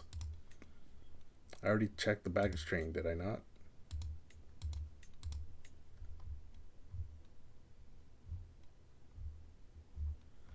I didn't, but that's a lot of stuff to read, and I don't really feel like reading it at the moment. So let's go with mobile brewers. Unless the barber's tent. It's an extra 0.2 gold. And a significant health boost. From medium. Plague danger is also -5. The tools don't really help much. And then proving grounds. Cost less to recruit men-at-arms, but I haven't been recruiting any. Or I could instead get the horse archer. But I don't have any archer cavalry now that I think about it. I want to get the mountaineers, which are heavy infantry. So personal bouts will probably be what I want. No, lock wagon to get the master of spoils.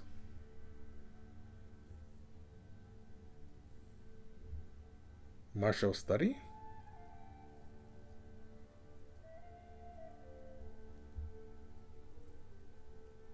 Well, we get 1 experience point per month. You need 1,000 to get a perk. So if you do the math, you'd get 12 per year. You would need 100 years. Maybe slightly less, like 90-something years, to actually get a perk from this. So it sounds good, but it's not really worth it when you do the math. Ooh, the stick game. Bodyguard drills.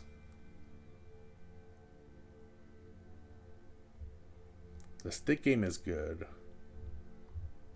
But yeah, none of them are as good as breweries, so we want mobile brewers. How much to unlock pavilion level 4? 450 gold. That's not happening anytime soon. Especially since, what does it do? Increases travel safety by 2%. Men-at-arms toughness by 5%. Provisions capacity by 250. Max number of men-at-arms regiments +1. Hostile scheme phase length will be 20 days slower. Yeah, none of that's really that helpful. So mobile breweries is next. We need 100-something gold for that. So once we finish this contract, we should have enough money to build the mobile brewers. Let me unpause here. Oh, wait. Someone has a hook. Oh, his hook on me expired. Perfect. And this is my learn language scheme. 12 months until completion. 30% success chance. Last time I gambled. I was feeling rather feisty and I failed. They could have us join us this time. Wait, is this the same guy? This might be the same guy as last time. Humble, honest, and patient. He's not great, but his health is poor. So even if he joins my camp, he might die right after. So yeah, let's have him join us. And now we're at 45% success chance. My paranoia is really hurting me right now. It would be 70% if it wasn't for my paranoia.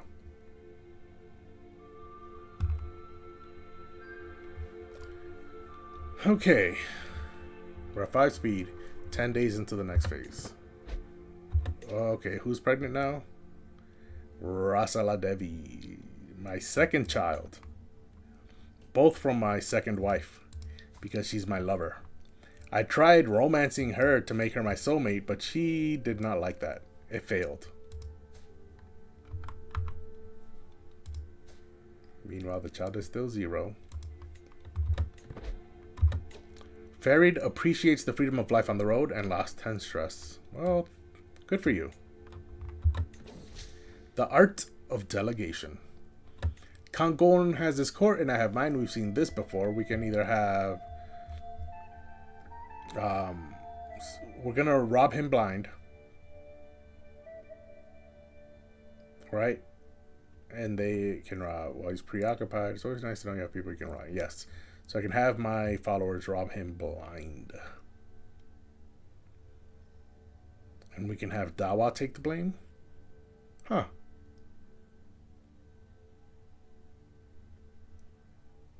Okay.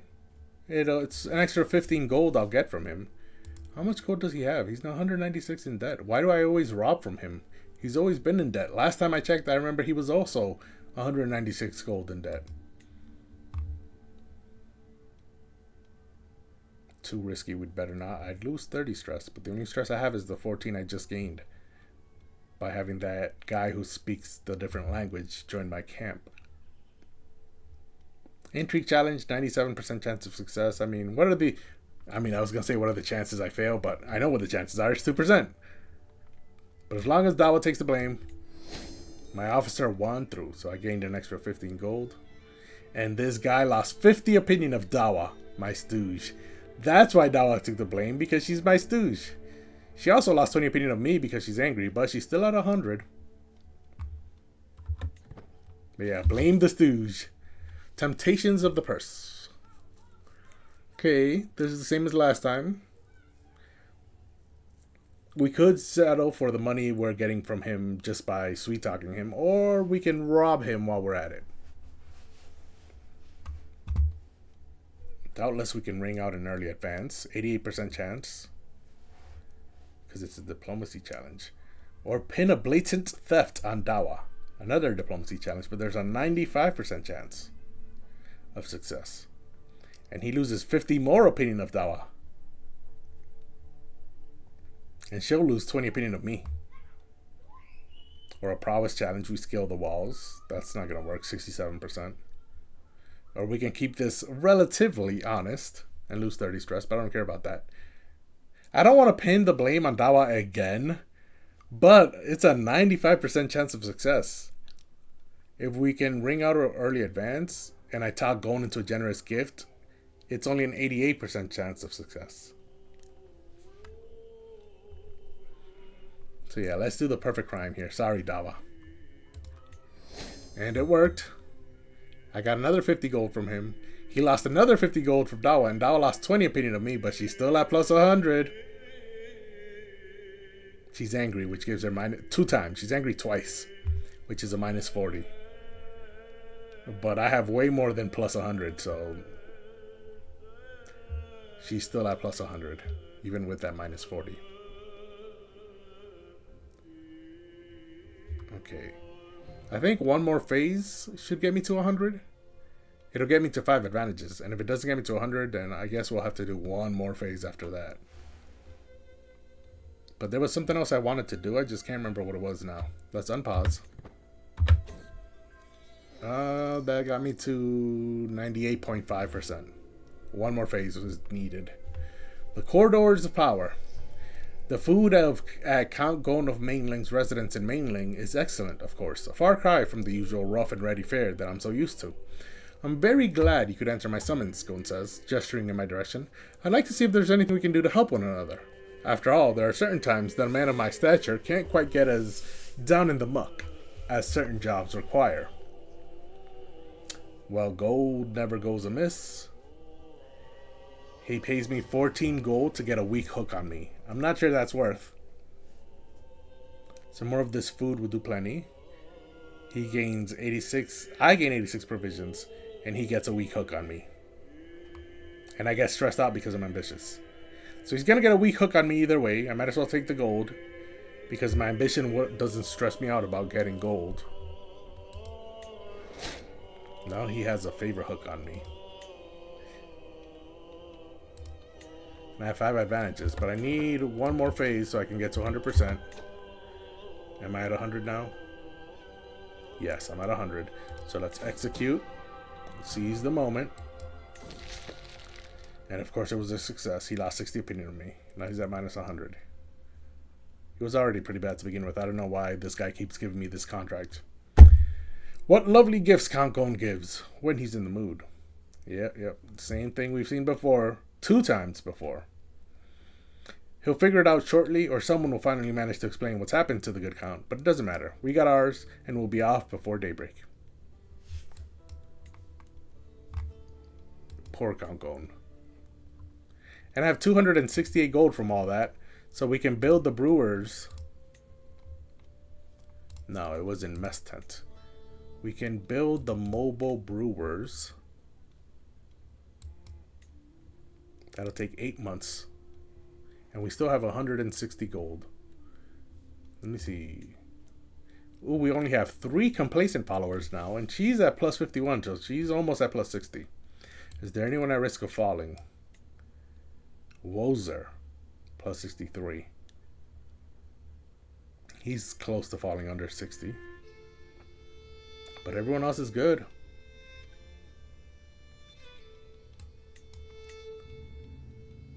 This kid is 15. He's about to be an adult. At which point, the only child left in my camp will be... beside my own, will be... Tokarma here, who's a dwarf. I wonder if I marry her to a giant, will their children have a 50-50 chance of being either a giant or a dwarf? Or will they all come out regular size? I wonder how the game calculates that.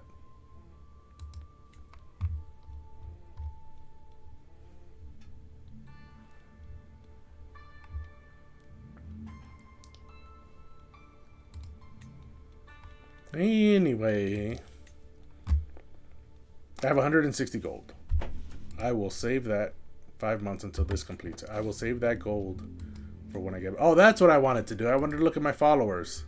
Because I should now have a chief cook position open. Vijaya is good at that. But he's not great. Really? Intrigue is what helps you be a good cook? It's news to me. Do I have any good bodyguards? Still no. And obviously I have no good stooges. Ooh, Zhangwa's a good stooge. He's a cowardly antagonist. What is Dawa? Spineless empath. Humble, craven, compassionate. I think that's what makes her good. Right? Oh, it's actually the less stats you have, the better. Especially learning. You need less learning and less of all of it. Right? So Zhangma... Oh no, you need more learning. You need high learning below everything else is what you need. Okay, I figured it out. That's what makes a good stooge. You need to be smart but not good at anything, which is really difficult, which is why you become a stooge. Okay, so this is Yangron. Come across a woman while passing through Wolong. She is uninterested and immediately stops listening as I approach. Hello, treasure. Are you hungry? I'm a cook, you see. I work at the local tavern. You wouldn't believe what I can do with parsnips and lizard. But oh, how I would enjoy working with more exotic ingredients. My skills could serve you well, she continues. Shall we discuss payment? She is a good cook, but she would cost 75 gold. Or 672 provisions. And she's only a good cook. The reason I say only is because Vijaya here is also a good cook. So I don't really need another good cook. What I need is an excellent cook. But I don't think... Ooh, she's an herbalist. 4-star elusive shadow. Yeah, so I don't know why, but high intrigue makes you a good cook for some reason. Forgiving, shy, arbitrary.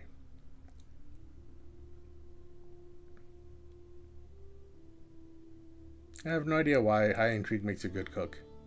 That sounds like it shouldn't be, because she might poison me.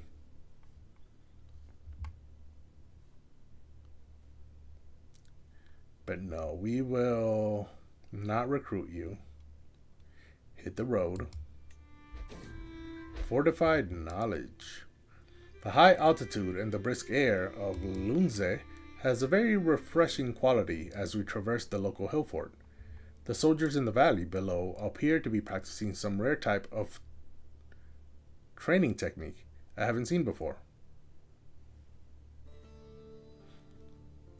I paused because I think my ears just popped.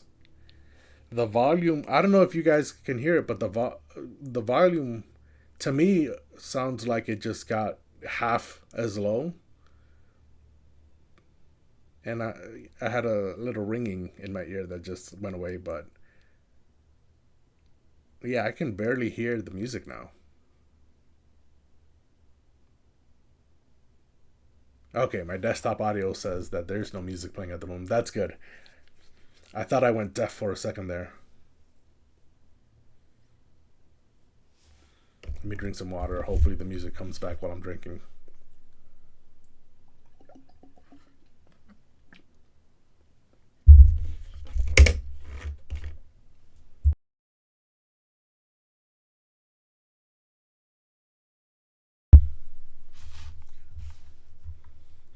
Fortified knowledge. Okay, I read this. There's the music. That's good. I move in closer, failing to restrain my curiosity. While doing so, I am approached by the local captain, Gompa. Would you like to join in, my lord? My champion would surely benefit from this training regime, and Sangwa... I pay 5 gold for him to become a rough terrain expert, or he might become reckless. He's already an organizer, which is good, because it reduces attrition in mountains, and I live in the mountains.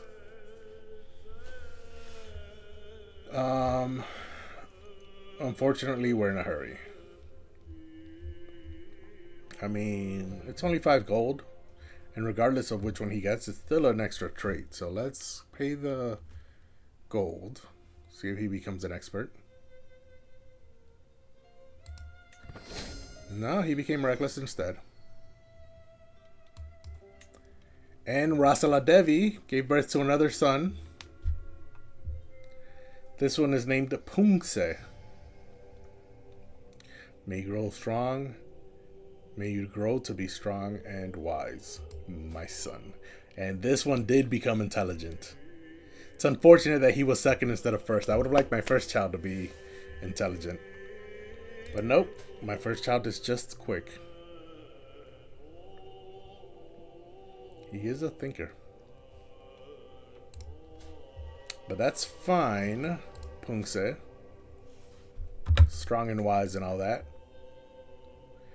And Bogavati is pregnant now. Looks like she saw me getting my second wife pregnant twice. And now she's like, oh, I didn't want him to be my soulmate, but when he was trying to romance me, but I should probably have a child, at the very least, to solidify my position as the first wife, right? That's probably what she's thinking. So she finally got pregnant. I assume because she started trying harder. And I learned of this lady being a deviant. She has 0 gold. And so what we're going to do here... What religion is this? Tibetan? Oh, that's the Karwe bone that I was trying to figure out how to say last time. Kiarwe. Yeah, so we will not blackmail her. No, we will expose this secret. Because blackmail will only be to gain money from her in the end. But she has zero money. So we'll expose the secret and gain prestige from it instead. She is a deviant! I exposed her sexual deviancy, gained 100 prestige, but she lost 30 stress because she's honest. So now everyone knows, and she doesn't have to hold that secret anymore. But she is zealous. So that's surprising that she's willing to be a deviant, unless her religion allows deviancy. No, deviancy is shunned. Tisk, tisk, shoying. Tisk, tisk.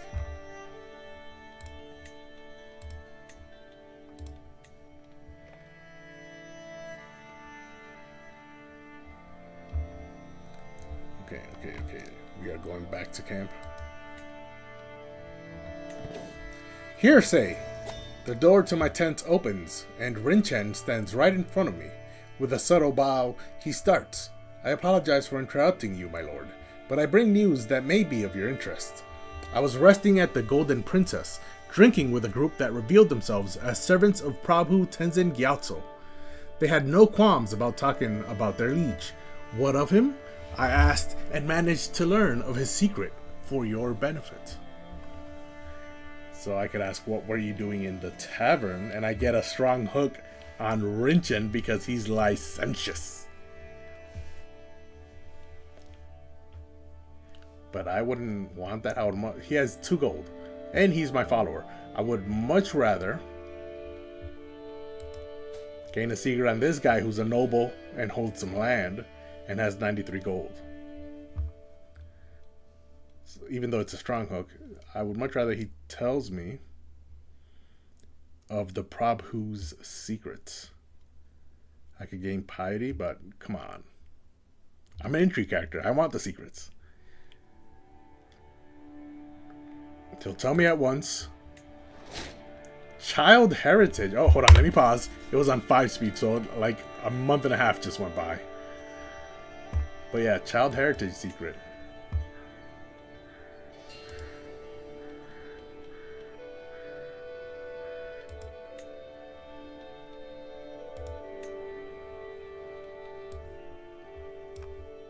Okay, I know the secret, but I cannot blackmail for him for it. I wonder why. What's this? I can go on a hike. Hold on. A lot of stuff just happened because I accidentally had it on 5 speed and it was not paused. So like a month and a half just went by instantly. So let's put a pin on this. Literally. Thief. I hurried to town square as soon as I heard the news. Kasam was caught red-handed stealing from a market stall. Presiding from on high is none other than Prabhu Tenzin Gyatso, who glares at me with a look that could kill. Kasam, by contrast, seems much more pleased to see me from her predicament in the stockade. The penalty for theft in Kona is, explains Prabhu Tenzin Gyatso, typically a severe lashing if the customary fine cannot be paid. However, as a known member of a gang of criminal vagabonds, I am not inclined to be so merciful. Kasam is my caravan master. The fine is 75 gold, and I grow closer to forming a friendship with Kasam. She gains 15 opinion of me. She's currently at 87, so that'll get me to 100. Or she must accept the punishment. She'll be maimed, loses 15 opinion of me because she hates me, and I grow closer to forming a rivalry with her.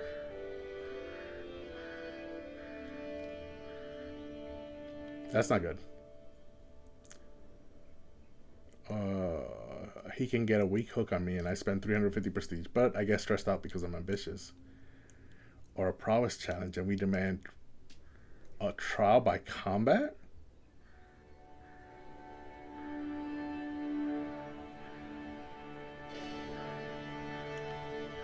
Hold on. This guy's prowess is 0. That's why it's a 95% chance. He's infirmed and his old age lowers his prowess from the base that it was at 7 down to 0.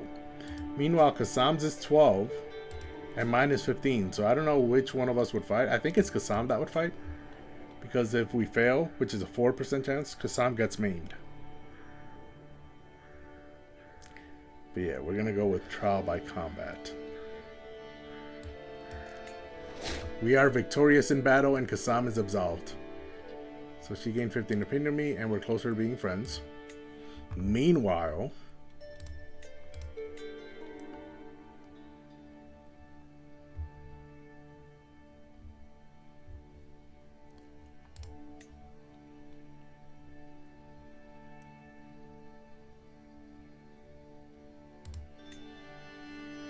Okay, so I learned that secret, but it doesn't look like I can do anything about it.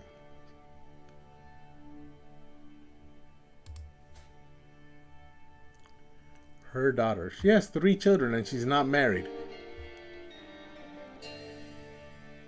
She is the chancellor for this guy. And this guy is the...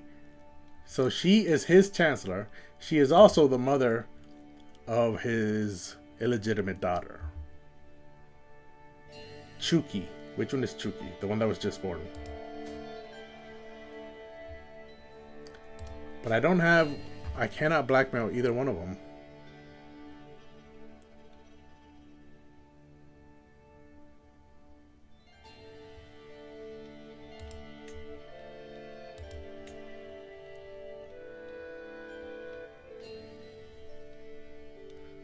I don't know why I cannot blackmail them. It's not a case of unpausing and letting time go by because a lot of time already went by. He has a lot of gold. That was the secret my guy learned by going to a pub.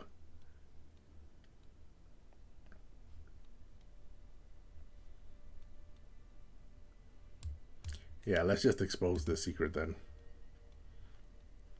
I mean, I don't know how you are lustful, but I don't know how you don't have like a fornicator trait or something. Because you have 3 children and you're not married. How have you not had that trait yet? That makes no sense. Let's expose that and gain some prestige. I gained 400 prestige because they're both high ranked. The higher the rank, the more prestige I gain from exposing secrets. Yep. So I exposed the relationship and I exposed that the child is his. And now he appears here under the parents tag. And she appears here under his children tag. Wild Oat was born out of wedlock. How are not all her siblings wild? Yes, okay, Wild Oat. Wild Oat. Okay, yeah, because she's not married and she has 3 children. That should say something, people. We don't know who the father of these 2 is. But we know her father, because I just exposed it. Okay. Couldn't really do anything else. I would have liked to blackmail and get some money, but the game wasn't allowing it. So that's fine. Not worth the stress. Meanwhile, we are... Are we back at camp? I think we are. Yeah, I can go to the castle holding. So we're back at camp. We gained 2 new fight corruption contracts, but I don't want that. Instead, the only contract left to do is an Eager Explorer. We're going to use this and move our camp. But before we do, we're going to go on a hike.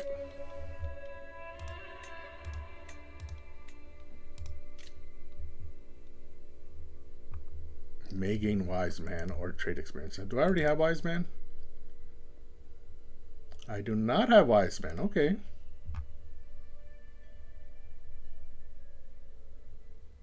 I have a lot of health boosts.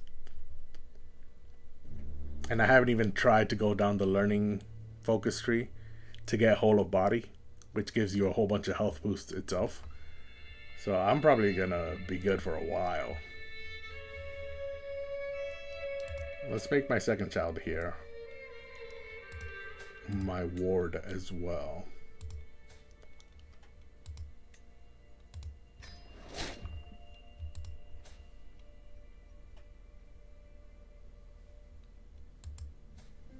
Yeah. I've got really good stats. I mean, my intrigue is tremendous, but my diplomacy and learning are excellent as well.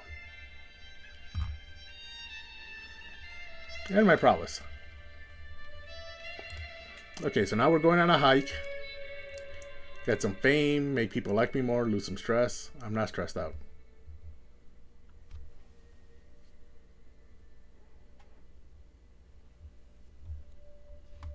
Okay, so this is a stress event.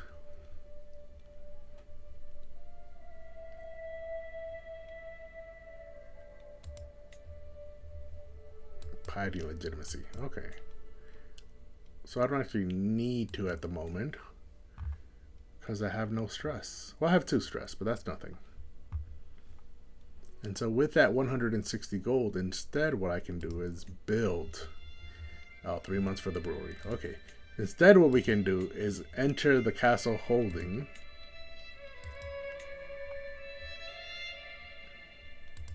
So to be interesting. This time I came with my first wife, who is pregnant. Is that why she's holding her stomach? My wife, Bogavati, looks around with a content face, seemingly enjoying the change in scenery. So let's go to the castle, visit the local training grounds. This guy is average Master of Arms. My current Master of Arms is excellent. So he is definitely not worth it. Yeah, not worth it. 45 gold to gain 1 prowess. Nope. On second thought, we should look for some able bodies at the garrison. Gyelchen. Ooh, I've never seen this one before. Jungle Stalker. There are no jungles around here. But he's got great stats regardless. Shrewd. I like this. This is a good perk. A good trait.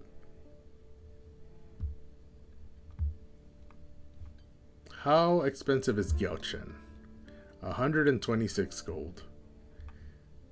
I'm not sure if that's worth it or not. Let's look at Nidup. However much Nidup is costing me, it's definitely not worth it. Nidup is 102. Gyelchen is only 28. Something tells me he would be an excellent bodyguard. Something tells me he would be an excellent bodyguard. We could gamble. But I think I want Gyelchen to work for me. 126 gold. It's expensive, but we would have use for someone with your skills. Okay. I was just about to click, and before I did, I figured, let me try and talk myself out of wasting all that money by looking at my champions and seeing if... Yeah, my 4th... I have 4 champions. My 4th is Selbar, who shouldn't be fighting. So yeah, that just convinced me more to hire him. Okay, Gyelchen. Welcome, welcome. And now that you're here... Oh, she's only 12. And I don't have any other women. And never mind. I have a lot of single men in my camp. I need some more women. Bogavati yawns. And then I look back at the courtyard. What am I going to do next? Let's head back to the square. Mingle with the locals at the tavern. Oh my, who is that? Wow, my pregnant wife sits next to me. And I'm like, who is that? At the corner of the counter, an enthralling siren sits, seemingly bored. Ooh, no. Vengeful, impatient, wrathful. That is not enthralling at all. An insane antagonist. Bruh. You're a coward. A paranoid coward. Why would you want that in your life? Protect your peace.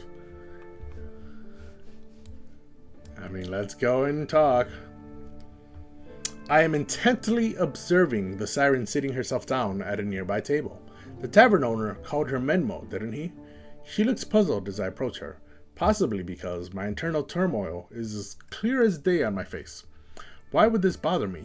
I am Leader Zappa of Kirong's Tabard, damn it! I keep reminding myself of my recent accomplishments in order to remain calm. I'm mostly failing. I'm only looking again to see if she would be worth recruiting just to marry to someone else. And she doesn't have any other traits, so... I think I have a couple people who are impatient, so I can just marry her to one of them.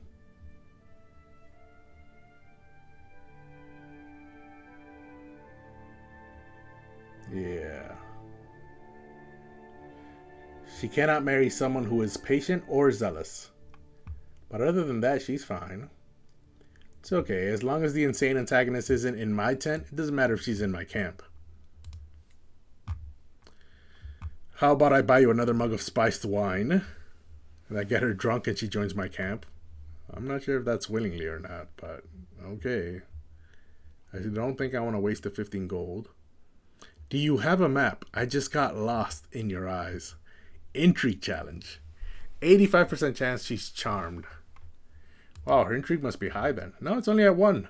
That should be much higher than 85%, especially since my intrigue is at 44. I have 44 times more intrigue than she does.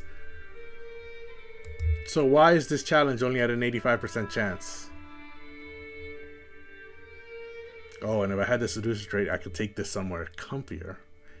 But no, let's go with this cheesy pickup line. That's probably why it's only 85%, because my pickup line is so cheesy. But let's see if I fail to entice her. Oh, she's charmed and joins my camp. But now that she's in my camp, I can do to her what I did to Lamo, which is charm her into joining my camp. And then as soon as she joins my camp, marry her to one of the single men who are following me. Let's see here.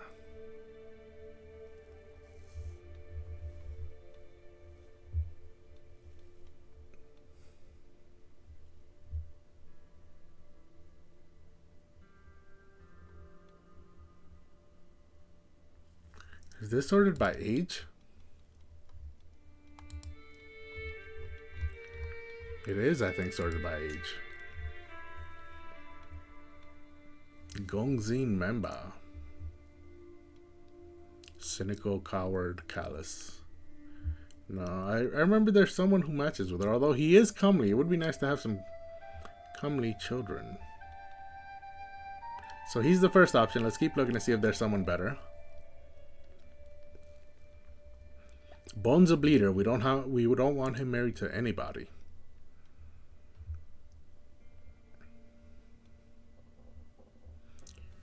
Krishan Mishra here is patient and she is impatient. So that would be a horrible match. Wang Du the Honest. He is impatient as well. Oh, he was married to Lamo, the last woman I tricked into coming into my camp.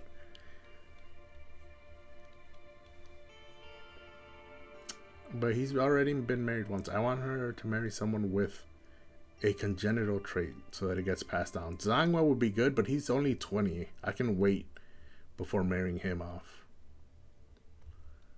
Yeah, so the only other congenital trait is Gongzing Memba, who's comely. He is 66 years old, though, so they probably will not have too many years to try and have a child. However, the chance of children is medium because she's only 31. Oh man, this looks very ancient times-ish.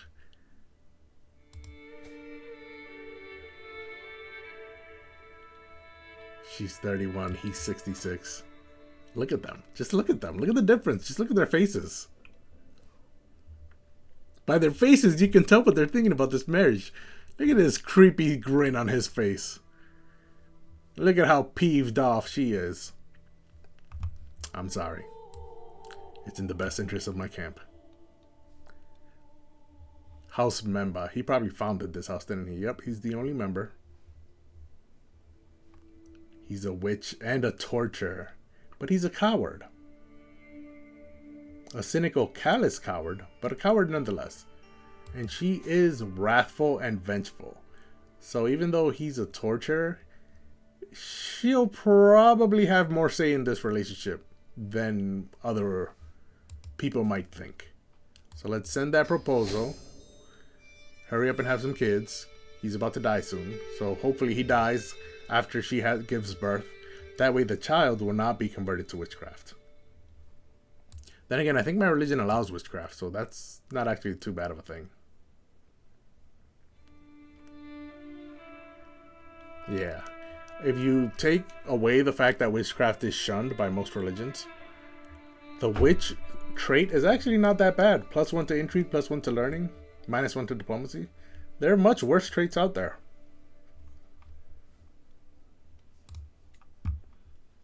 You can tell her belly that she's pregnant too. That's interesting. Has been with child for 5 months. Yeah. Interesting that the game did it that way. She is frail and malnourished. There's a chance she dies in childbirth. Hopefully she does not. Let's hear a story or two. 18 gold to gain 7 experience and wit. What happens if I get to level 2?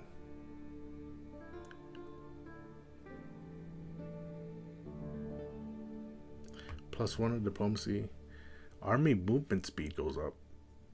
Monthly lifestyle experience goes up by 10%. It's currently at 5, so it would be at 15. And diplomacy is at +2, so it would be at +3. But this would get me to 80 experience. I would still need 20 more.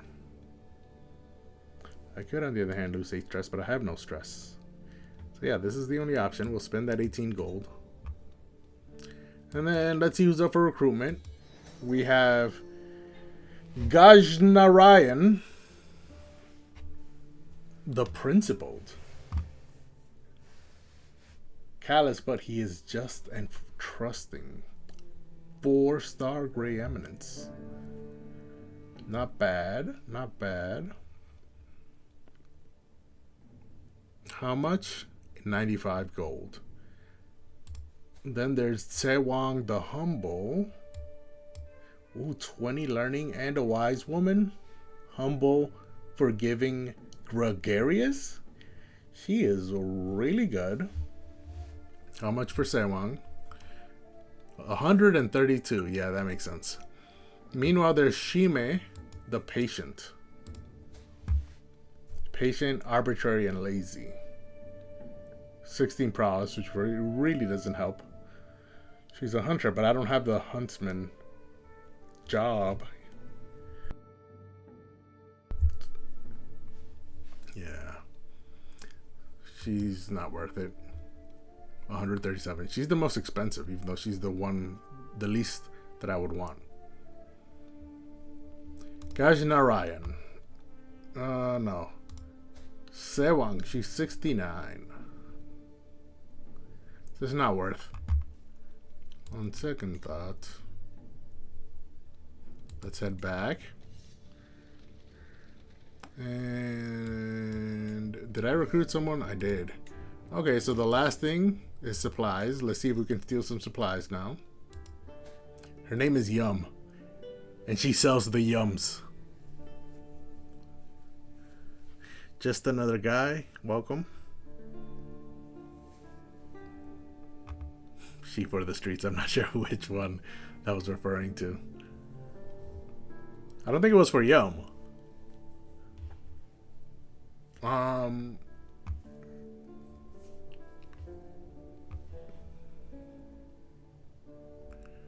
Paltrix, thanks for the follow. I missed that earlier. Oh, the one that was too expensive, yeah.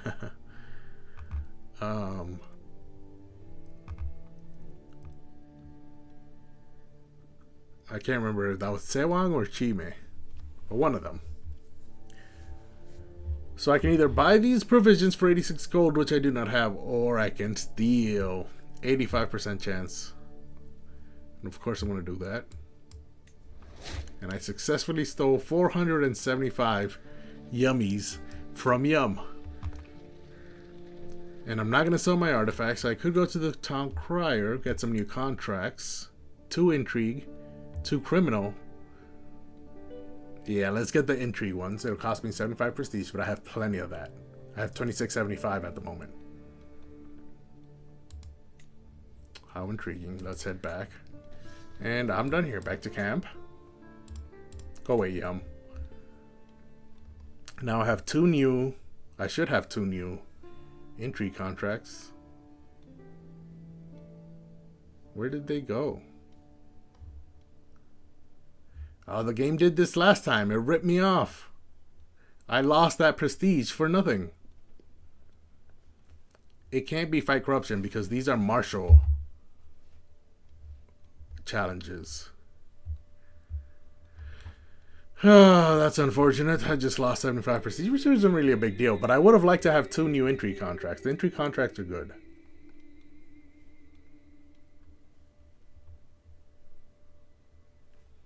Maybe they should have to kick play. That's a good idea. Let's unpause.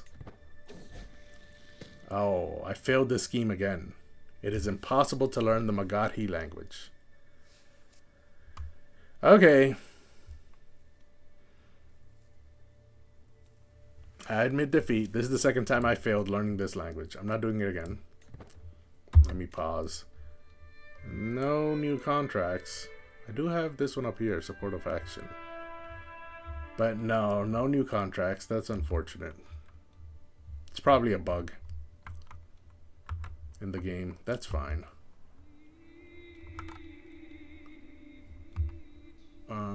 Oh, okay. This lady, or this dude.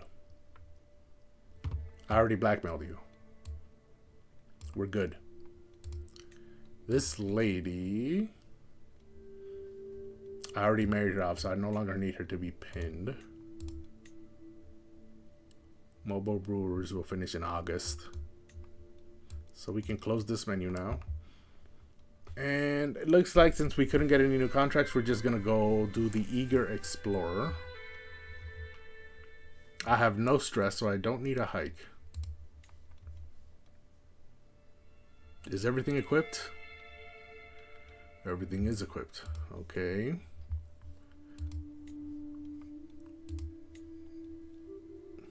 Ooh, my wife fell below 60. Is it because I was hitting on someone right in front of her when we were at the bar together? That would make sense. I do not blame her for that.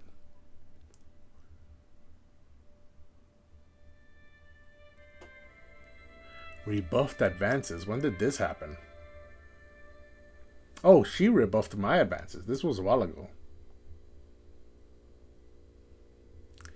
Oh, I probably had a positive modifier on myself that must have expired recently.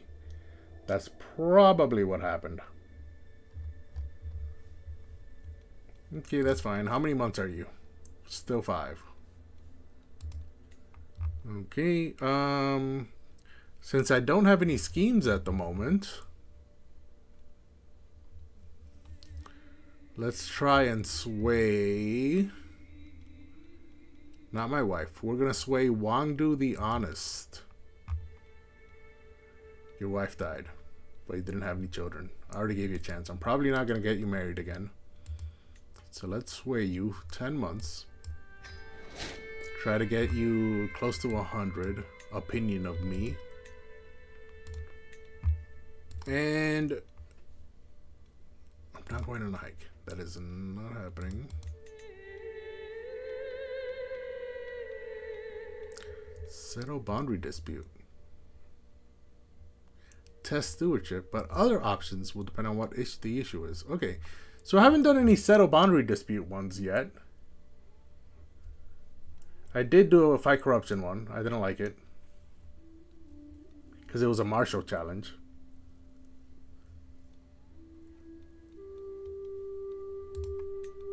And hired muscle will obviously be a martial challenge. It has the martial icon.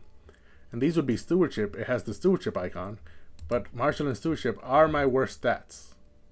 Oh no, this isn't the martial icon. This is the prowess icon. So yeah, this lock and key is probably the martial icon, even though it's not really the martial icon. The martial icon is 2 swords crossing each other.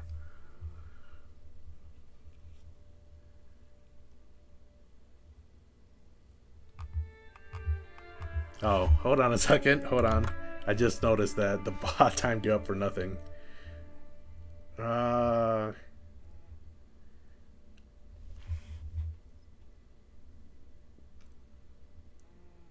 do I do this?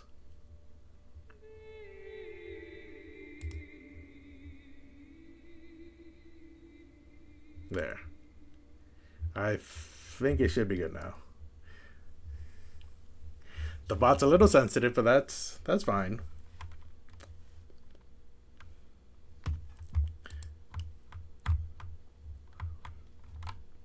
What was I doing? Oh yes, we're going to do one of these. Not fight corruption. We're going to do not hired muscle. We settled boundary disputes because it is a stewardship icon, which is my second worst stat.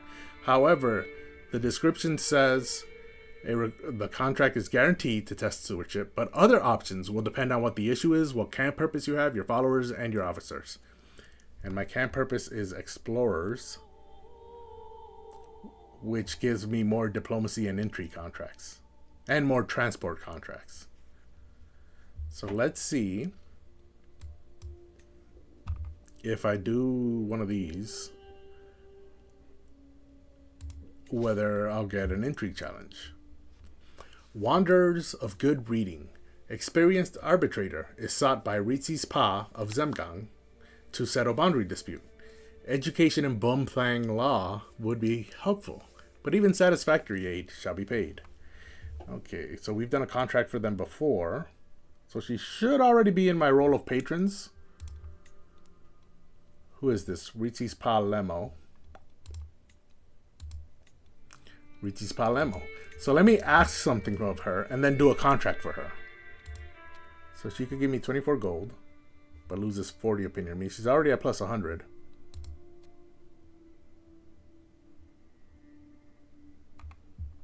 No, that's not worth it. She wouldn't accept it either, so that's fine. I already have 400 plus men at arms. No, I don't. I have 600 mercenaries, but that's it. I have 0 men at arms at the moment. Game's being confused again. I don't need a marriage, so yeah. It's either 200 provisions or 24 gold. I'll take the 24 gold. Thank you. It'll cost me 100 prestige and 40 opinion of her, from her, but that's fine. I gain 24 gold. Her opinion of me is still at plus 89, and now she's no longer in my role of patron, so I cannot make a request from her. However, I can now do this contract from her, and she will then be added to my role of patrons. Okay. So let's travel to accept. Safe travels. We'll search for secrets and scout for talent. Let's look at my camp followers. Make sure positions are open. Ooh, Gelchen, an excellent bodyguard. Sorry, Wang Du. He's at plus 55. I'm already swaying him, so even if he likes me less, that's fine. This guy, what is it? He's a blade master and he's brave. That is what's helping him. Meanwhile, poor Wang Du here only has prowess stat. Nothing else helps him be a good bodyguard. So we will replace him with Gyoshin. And that would cost me what? 25 prestige, and Wang Du loses 30 opinion of me. But that is fine because we are currently replace. He's at plus 20.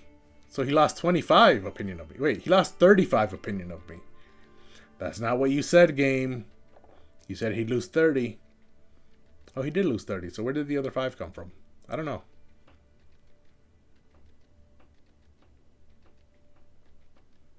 Either way, I am currently working on swaying him. So that should be fine.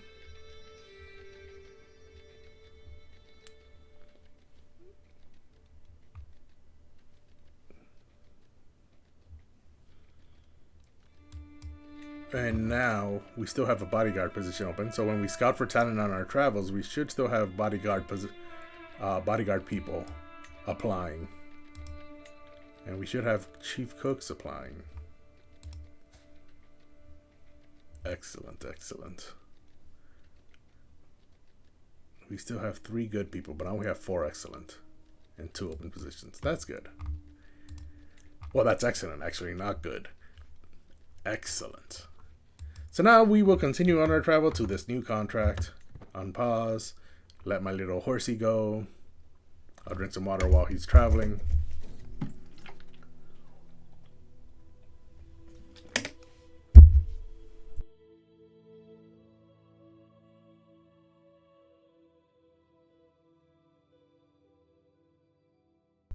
And of course, an event popped up just as I had a gulp of water in my mouth. This is Scout for Talent. This one is, okay, we've seen this event before. This one is applying to be a cook. So she must have high intrigue. Ooh, yes, she does. 33. And she's loyal. But she's a bandit. Our gallows bait are thieves and tricksters. We're not bandits.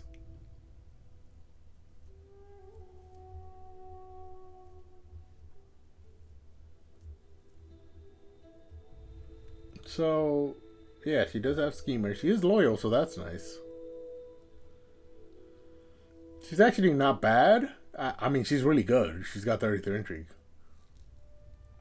If I was a landowner, I would totally recruit her because she would be an excellent spy master. But honestly, I'm curious now. 33 intrigue is very high. So if I look at every single character in the game at the moment, 23,374 characters. Sort them by intrigue. I'm first. Ooh, that was stewardship. I was confused. Yeah, I'm first. This Boris guy is second. And then Tamulin and Koksha are tied for third. No, wait, they're all tied for second. 3 people tied for second, which then would mean Pavlina here is 5th. Tied with Mikhail and Dumitru. Vasily is 8th. Tied with Bonik, Jaja, Kavya, Richeza, Aiton. Oh, it's Kavya, right? Okay, yeah. So she's in the top 10 of intrigue in the world. Like, this is the whole world, from all the way over here in Tibet, all the way to the west here in Africa, Iberia, Ireland, and Iceland. The whole world, and she's in the top 10 intrigue-wise. So she's really good. I just don't think I need her at the moment. I'm gonna get out of your shoes. Keep it up, man. Hope you make it far. Thanks. Thanks for the follow. Just another guy.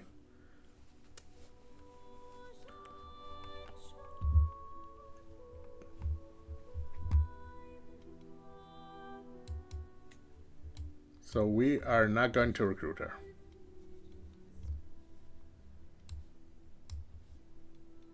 Yeah, 75 gold is a lot. Hit the road, you useless fool. And now we're back on our way to the contract. Hold on, let me pause real quick because we got a message. I want to make sure. It's demanding payment from Talom. Who is Talom and why do I have a hook on you? Ooh, non-believer. But you had 0 gold before. Because you were just wandering. Now you became somebody's caravan master. So now you're making gold. So now I can demand payment. But when does this hook expire? Oh, I've got 8 years. You can build up your gold. Then again, you're 59, so you might die soon. But yeah, it's only 10 gold. I think you can build up your gold. You make 0.1 per month. Which means it takes you 10 months for 1 gold. You need 9 more. So that means you need 90 months. 90 months is 5 years and 20 months, 6 years and 8 months. Yeah, it's 6 years and 8 months. Which means you would be 65. I can risk it. Wait until you get the gold. You'll still be there, so I can remember. And now we continue. We're about to arrive. Arbitration. Lines on maps. Our arrival in Zemgang is met with little fanfare. The locals are in crisis over some ancient map or other that's been unearthed and completely redraws the boundaries between two of the city's satellite settlements. Without a resolution soon, the best case scenario is interrupted tax, whereas the worst might be a minor local war. Ritis Palemo is at pains to let us know that our coin depends on calming the situation quickly and quietly. I think I can resolve this would be a stewardship challenge. And she pays me 28 gold if I succeed, but that's a 36% chance. I could have Donkar here, my personal physician, stay to work through this dispute. And basically, Lemo buys Donkar from me. She pays me 28 gold, gains 30 opinion of me, and Donkar stays at her court. I mean, she's got 29 learning, but her stewardship is only 7. She is a schemer, though, with 16 intrigue. Vengeful, paranoid, wrathful, irrational, antagonist. I don't see how she would help this out. Oh, she is loaned to her court, and she will return to me between 4 and 8 years later. Okay.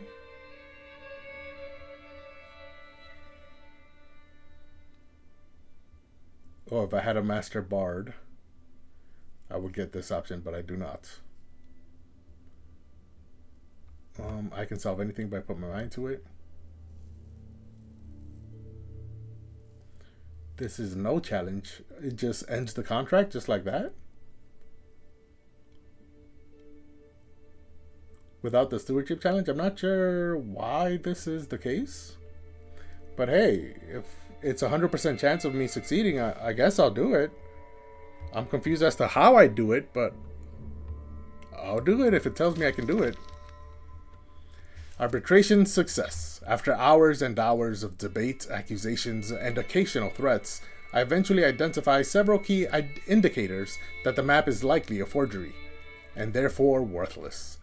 Oh, certainly, some argue at first, but as the evidence continues to pile up, eventually a conspirator cracks under the pressure and points the finger at a local magnate as the culprit.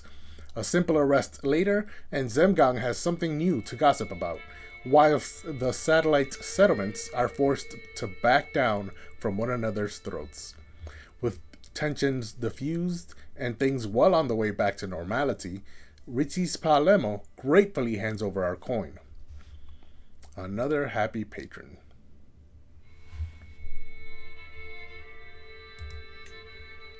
Okay. Successful contract. Did I get the gold? I only have 68, huh? This guy became an adult. And he gained fortune building, which is a 3-star stewardship trait.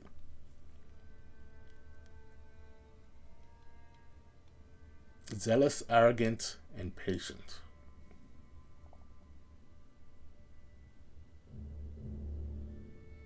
All the people who followed me on my world tour have this veteran traveler trait, which is really helpful. 3 diplomacy, 1 stewardship, 2 learning, 1 prowess, small health boost. And other veteran travelers gain +5 opinion of you, which is everyone else who followed me on my world tour. So yeah, this is nice. Gyalsumdo. This is the house that was founded by his dad, right? Yep.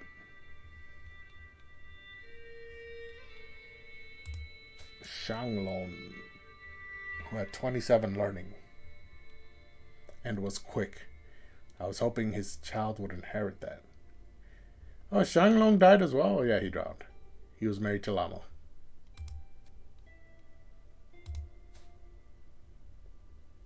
Okay, Lamo married Shanglong, then he died, and I married her to Wangdu, and then she died.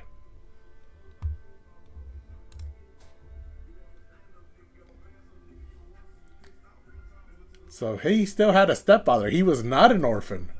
His stepfather, Wangdu, was still around. The game doesn't make that connection, but he was still stepfather and stepson.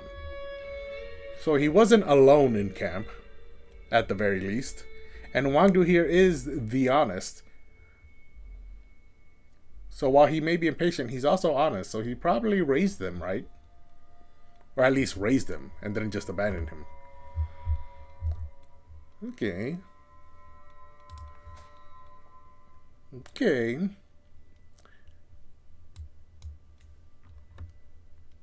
I don't know what to do with you. But okay. I have another adult in my camp. Actually, now that I'm back at camp, can he be... I thought maybe he'd be a good stooge. No, actually. He would be a poor stooge. How about a chief cook? How about a bodyguard? How about master of arms? Head porter? Doctor? Caravan master. Oh yeah, he would be an excellent caravan master.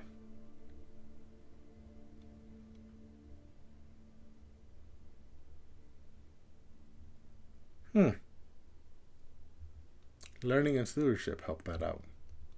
I have a bunch of excellent caravan masters, though. Second. Is Sobar my friend? He is my friend. Okay, he's my only friend, right? Yes, my only friend.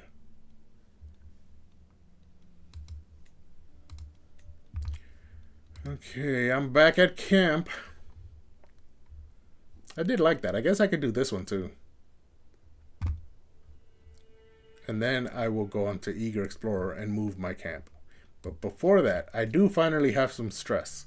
So let's go on that hike. It'll cost me 50 gold.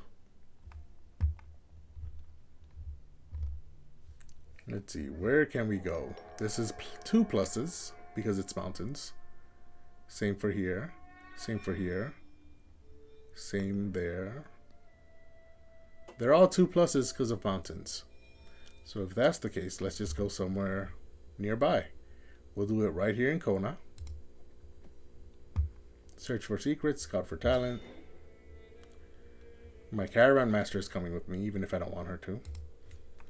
I really don't want recreation. Let's go with storyteller. Increase my fame. We're distinguished at the moment, which is level 3 out of 6. We need 700, just under 700 to get to illustrious. So we will be a storyteller. And as for traveling companion, my wife, she is pregnant though, so maybe not my wife. Wangdu's at plus 19. Everyone else here, other than my wife, is over 80. So let's go with Wangdu.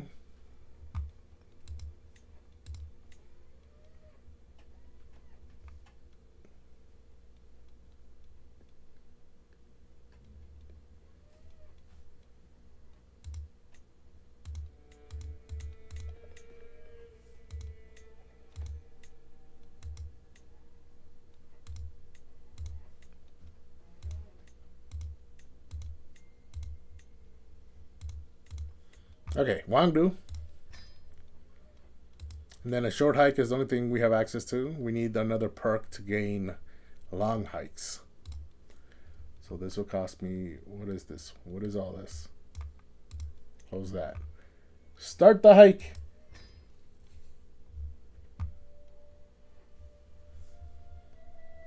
Okay. 6 days until it begins. On pause.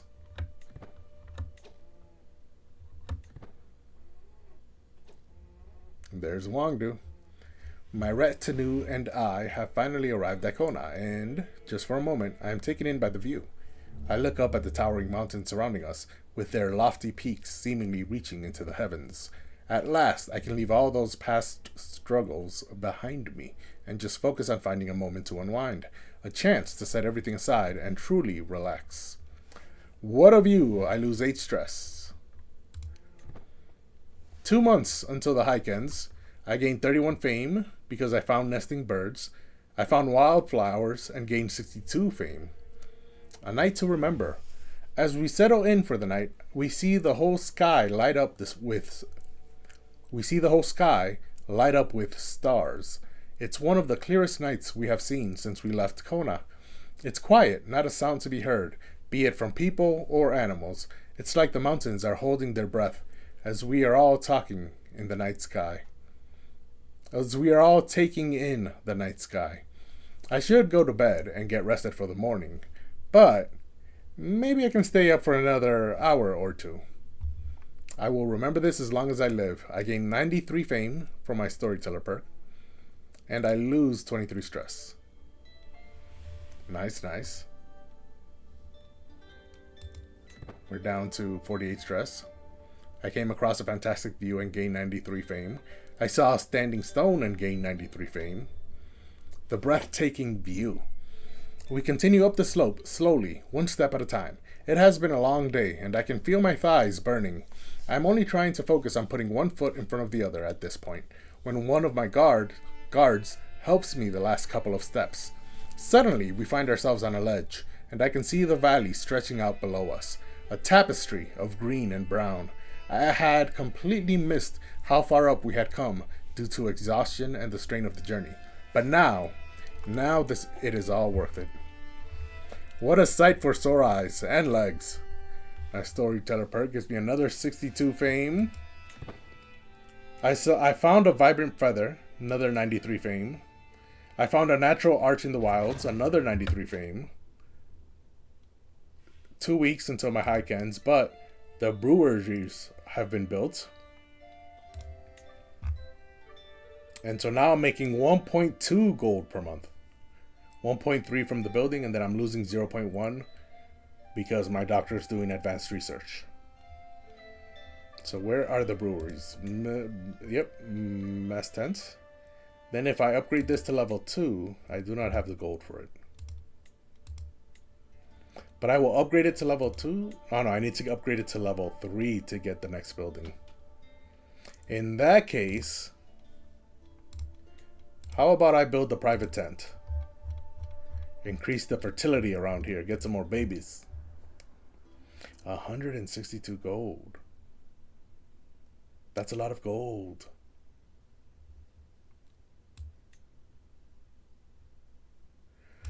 Okay.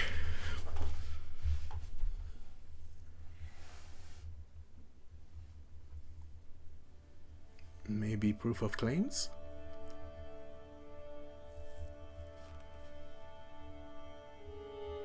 Maybe loyal scribes? Maybe portable shrine.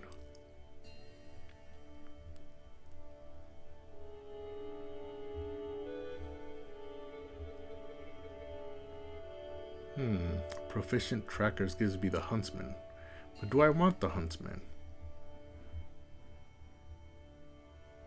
Improves martial education outcomes for all children in your camp. May aid in gather provisions. I think I do want the huntsman. But do I want him that bad, though?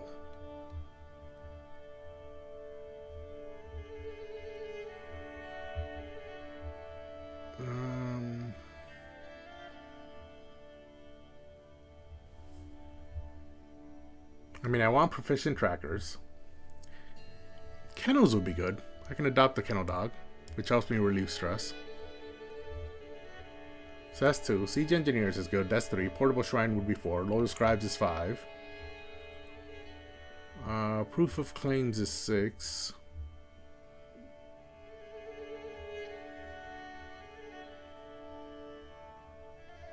And Private Tent is 7. So I want 7 buildings here. I get 5. So of the 7 I said, let's eliminate 2. Proficient trackers, kennels. I mean, kennels... We could eliminate kennels. We don't really need a dog to lose stress. And then Siege Engineers, Portable Shrine, Loyal Scribes, Proof of Claims. Private Tents. Okay, we want private tents.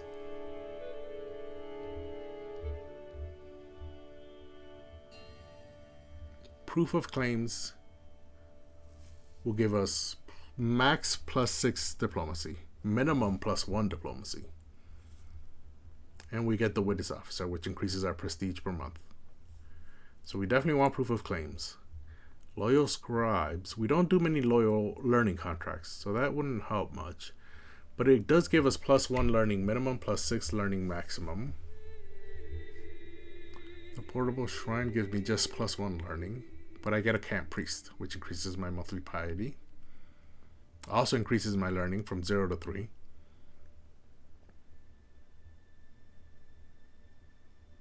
And I can demand conversion from my followers. So I definitely want that. The chief engineer helps my sieges.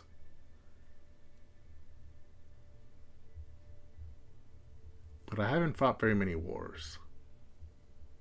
Yeah, if I were to eliminate 2, Kennels is gone. But I think the second one I would eliminate is proficient trackers.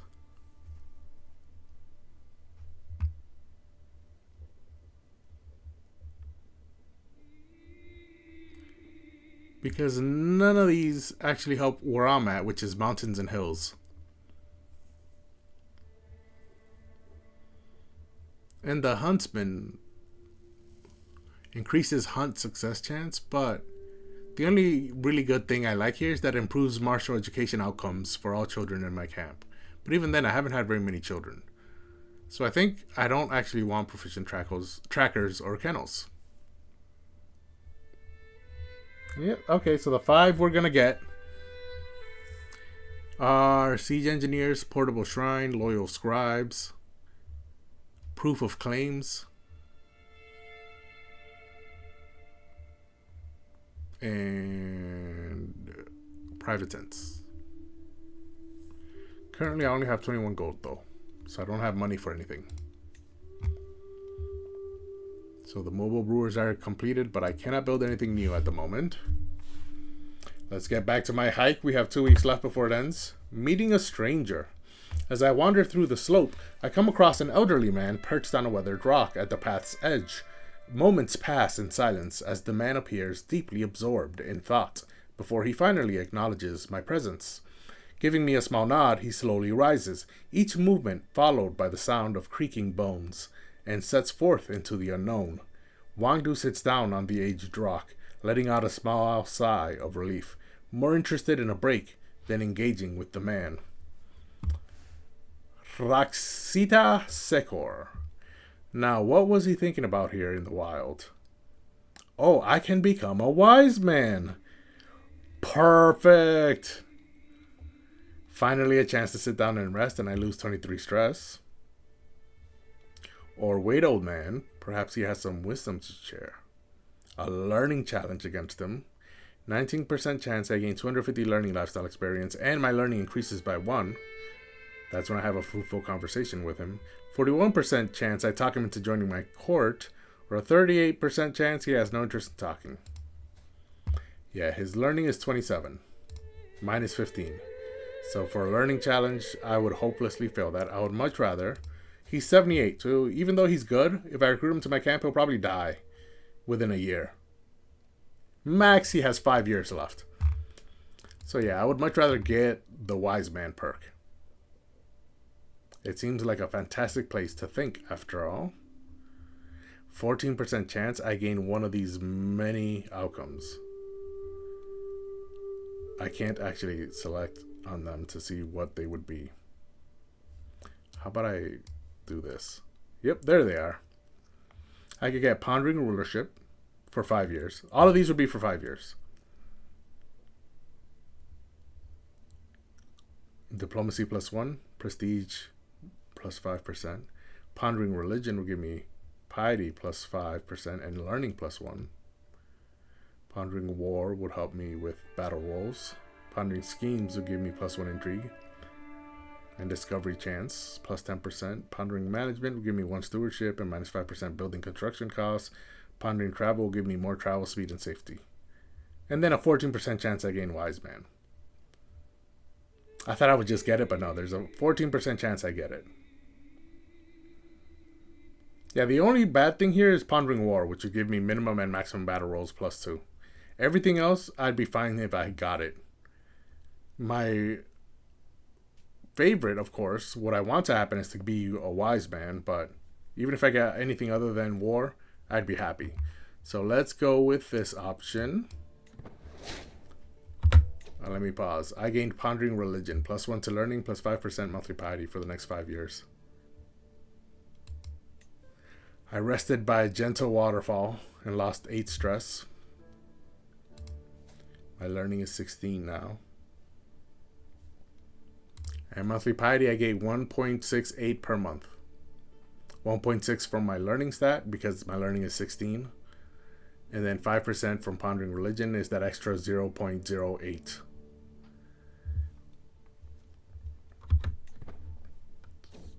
Oh, the hike is a week away from ending, but my son was born. Praise Virudaka. Bogavari has given birth to a perfect little son. Who will you become, my child, and what shall I call you? Zappa? They want to name him after me. Oh, he's delicate. That's unfortunate. That is what I did not want to happen. She is quick and I'm quick, so the child is guaranteed to be quick, and it might intensify into intelligent, which is exactly what happened. However, my wife was frail. And that frailness, it upgraded or downgraded, however you want to look at it, into delicate, which is not as bad. But still, -2 to prowess and a minor health penalty. Better to be delicate than to be frail, but still I don't like that. And I also don't want him to be named after me. So we'll go with the first name that repeats.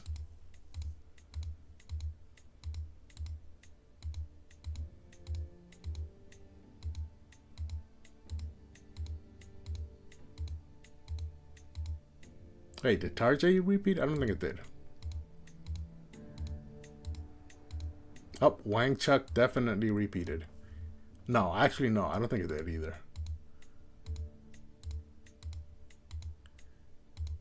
Oh, wow. We're going... Oh, Mutik definitely repeated. I'd seen that name before. So you will be Mutik Kirong. May you grow strong and wise, my son. Oh.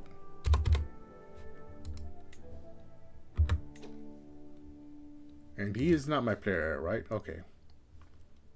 He is the first son of my first wife, but I had 2 sons before him, so... No, the 2 sons before him, the eldest is still my player heir. Unfortunately, I do not have the position to be their guardian. Okay, are you still malnourished? You are. I don't know how to fix that.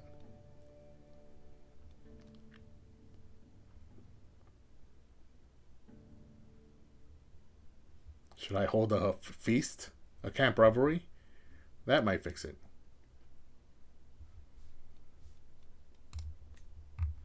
Let's end this hike first. I found some rest by a quiet river. I lost 6 more stress, so I'm down to 34.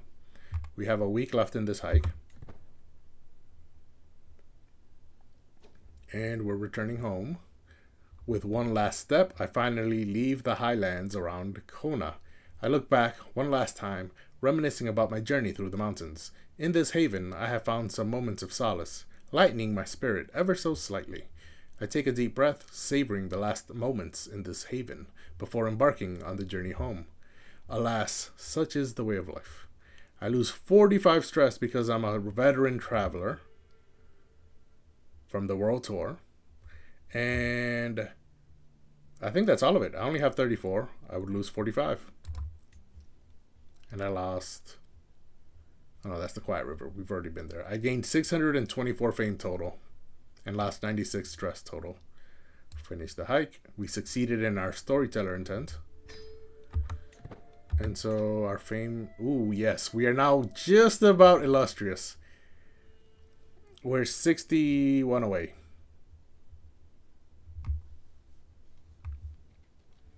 Where's my camp? There it is. So now we need another contract. Wait, did my stress go all the way down? Yes, it went all the way down to 0.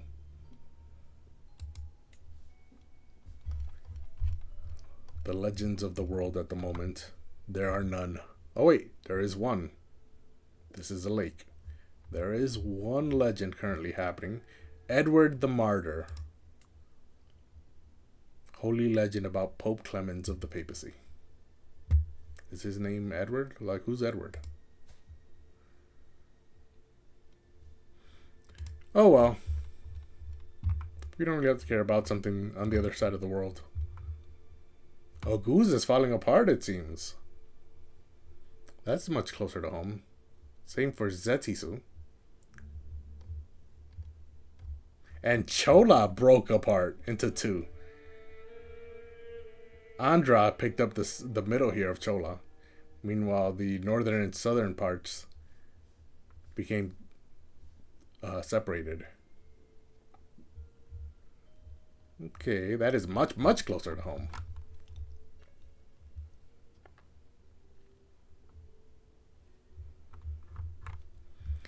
Okay, let's go on this settle boundary dispute contract. I did like this contract when I did it the first time, so we'll do this one as well. I liked it because I didn't have to do anything. It was just 2 clicks and I succeeded. An exceptional success, though, is 66 gold. The last one was only ordinary success. So, experienced arbitrator, educated in Ula,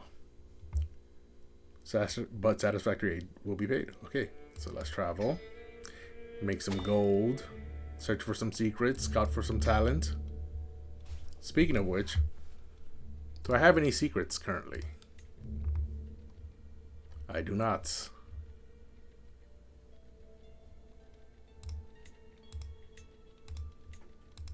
Yeah, I already used all of these, so I cannot expose them. This guy has a hook on me for some reason. He's 352 gold in debt because I've stolen from him 3 times and he keeps inviting me back. That's on you, Count Gon, not on me.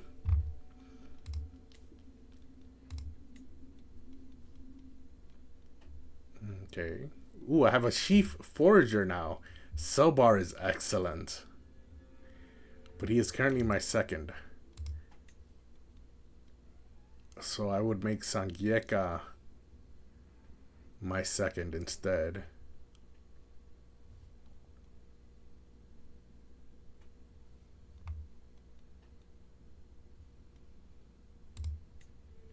She's 55, he's 46. But these were my first 2 followers in my camp.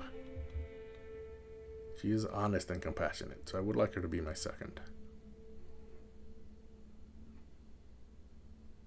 He's been my second for 17 years. My only friend. He really should remain my second. I should just make him the chief forager as well, but I don't want anyone with 2 positions. What does chief forager do? Oh, you know what? It doesn't really do anything too time sensitive. So let's not do any of this. Keep everything the same, and then when we scout for talent, we'll get foragers as well as cooks and bodyguards.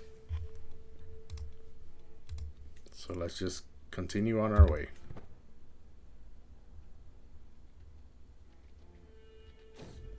Scout for talent. I come across a man while passing through Lunze. He is foolhardy and postures as I approach.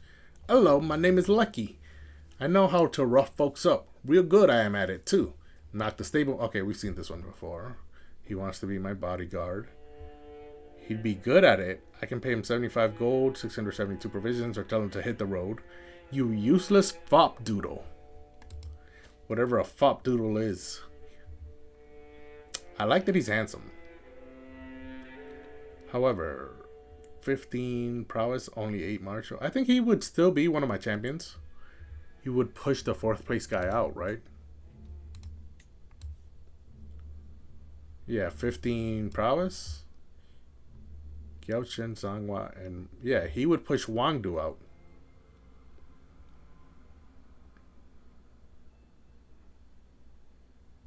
But is it worth it? I would gain a good bodyguard. no one else in my camp is even good. They're all average. And I already have an excellent one.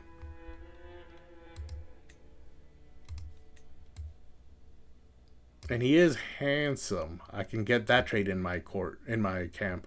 And he's only 23, so I can marry him and they'll have children. But I don't want to pay 75 gold, so I'll give him 672 provisions. That's fine. I can only pay you in food and clothes. And now he's in my camp, my bodyguard and champion, fearless empath.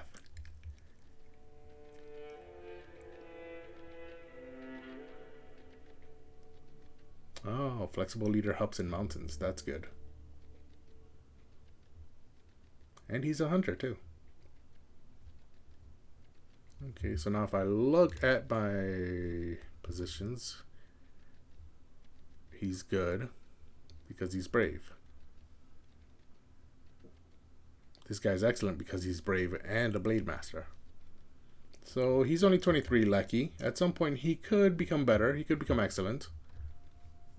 Either way, all these positions are free, so the goal is to fill them all, but I would like to have them all filled with excellent people. Currently we have 4 excellents and 4 goods and 2 empties. Only because we have a lack of people. But yeah, let's go. We have arrived at our contract destination. A local landmark. The dispute in Sangri stems from a minor local legal case. Our employer foolishly ruled a particular natural landmark to have a slightly different boundary than was traditional. Immediately, dozens of cases were sprung by petty landholders and privileged peasantry, all of whom had some grievance or other, now raised by the change in definition. Richi's Pa Gyaude is at pains to let us know that our coin depends on calming the situation quickly and quietly. So, stewardship challenge. And again, I would fail that. Intrigue skill. I suspect accuracy matters less here than clarity. Yes, yes, yes. I'm definitely going to choose that. Let's look at the other options first. This one would require a huntsman, and I don't have one. Or this one I can solve anything if I put my mind to it, which is what I did last time. I still don't understand what it does, though. I'm looking to see if any of the things I gain are different. This one does stress me out for some reason. But that is the only difference between the two options. So I don't actually know what that does. But yeah, accuracy matters less than clarity. Arbitration success. A little creative verbal legwork is all it takes to sow the seeds of doubt in the angry people of Sangri. Suggest that this was said instead of that one phrase truly meant another, set one or two against one another, and et voila! Everyone is too uncertain over who's right and what's even true to put up any kind of meaningful resistance. The matter isn't solved particularly, but the issue is diluted enough now for their rage to die back and their objections to dissipate. Richi Pa Gyaude simply seems grateful that the whole debacle is over. Another happy patron. So I have 50 gold. Did he pay me? Oh, yep. I gained a level of fame. So that, yep, he did pay me. Oh, yeah, I was at 21, I think. So I gained 1 and then gained the 28 from the contract. I'm back home. All the contracts are over here. I have one message. This guy, you still haven't made any money? I guess not enough time has gone by. And before I do the Eager Explorer, which will make me move my camp, let's go to the castle holding first, which I don't think I've been to the castle holding in Kona yet. I only have 50 gold, so I might not have enough to actually recruit anybody. Oh, my wife came with me again. But let's just look around. Let's go to the local training grounds. 45 gold to increase my prowess by 1. Or I could recruit him, who's average. Oh, it's the same guy. If that makes sense. On second thought, let's look for some able bodies at the garrison. Domchu here. He's good, but he's not great. 14 prowess. He wouldn't even be a champion of mine because my worst champion has 15 prowess. Senda also wouldn't be a champion, but he is good at stewardship and learning 14, just below the required for my perk. I need my followers to have 15 learning. So Senda would cost 125, don't you 120. Yeah, let's gamble instead. I have 50 gold. Let's see if I can make some. Of course I couldn't. Gambling never pays. Even Bogavati knows that. Look at her face. She's not mad. She's disappointed. Let's head back to the main square. Go to the tavern. Hear a story. And since that day, Ruha is banished from the world of light and exiled to the world of darkness. I don't know what story that comes from. I knew the last one because it was about Zeus and Athena. I don't know about Ruha. I don't know what religion or mythology she comes from. Or they, or he. I don't even know.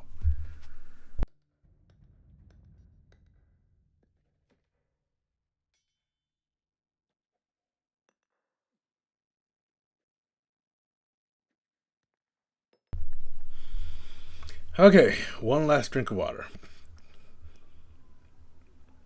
No martial. 15 experience in wit. That's a lot. More than usual. That would get me to 95 experience, and I need 100 to reach maximum level 3.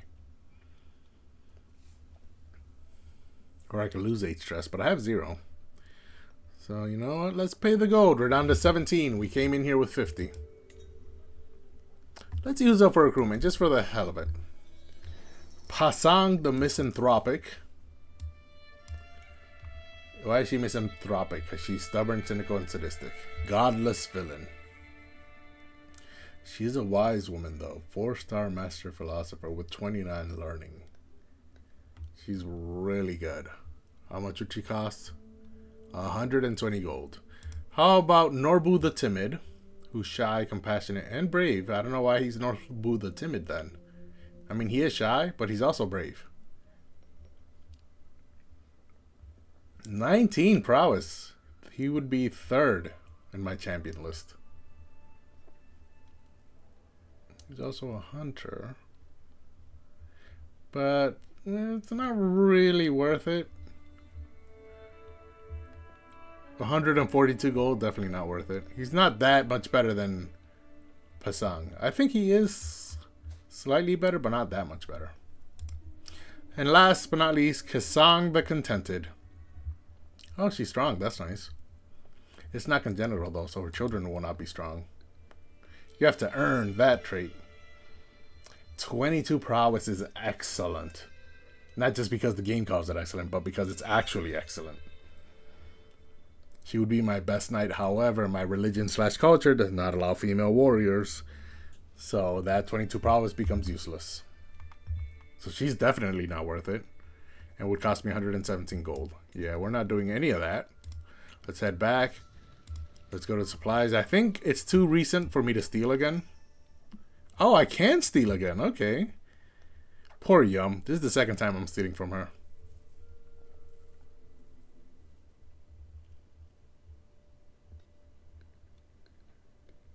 I'm not sure if she knows I stole from her last time, but I move a bit closer to draw her attention, and she genuinely looks a bit taken aback at the sight of me.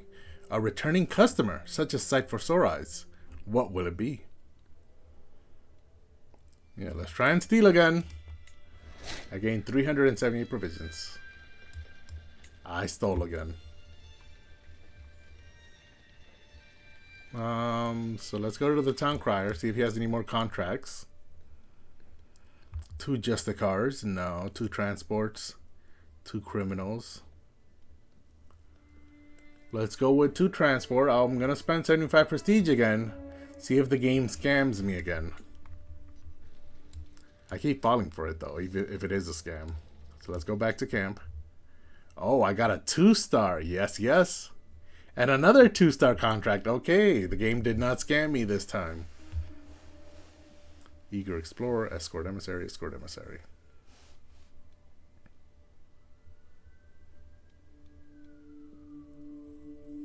Okay. This is good. So I don't have to move my camp, I think.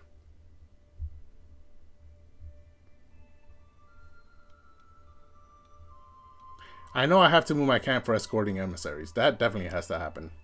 So let's do this contract first because I got these two from the town crier. So I think if I don't move too far, they'll still appear on my map. And so let's do this one, which only appeared because I moved my camp here. Let's do Eager Explorer.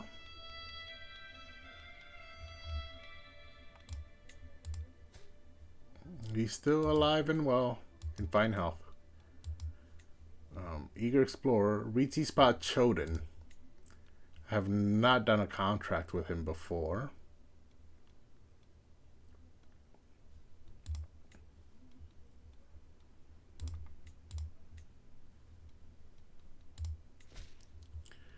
Reliable mercenaries. The curious Riti Spa seeks company and protection during her next escapade.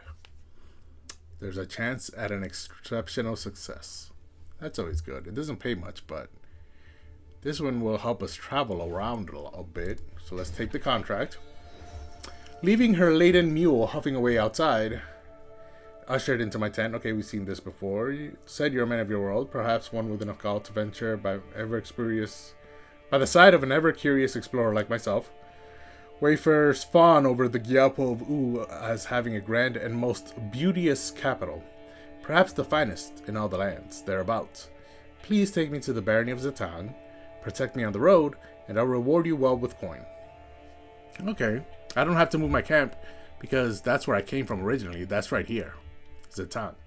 So we're not traveling far. We're literally going from here to there.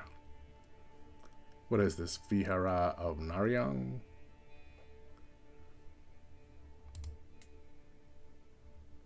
Is it a capital? No, it's a temple. Okay, so we're going through that temple. That's the only thing between us and the destination. So I can go by myself. I don't need to have all my camp. How grand. Let's go. Yes, we'll get there in a month. 34 days. Start traveling. That should be safe. Few champions. How did I get 5 champions available now? I mean, that's nice, but I don't know how that happened. What perk did I just gain?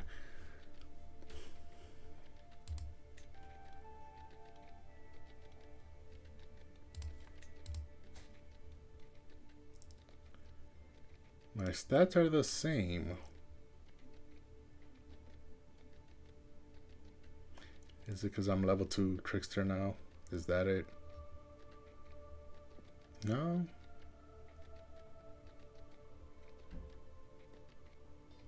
I'm almost a level 2 thief.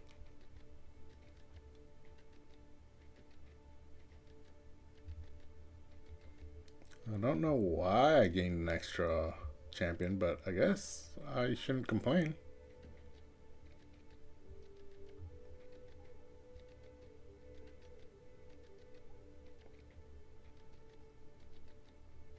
I should go into the diplomacy tree. I just like the wandering tree so much. But I think after I'm finished with the Wayfarer tree, I'm going to go into diplomacy. And then after that, we'll go into whole of body when I get older. So what was I doing? Yeah. I got a new perk. Perfect timing.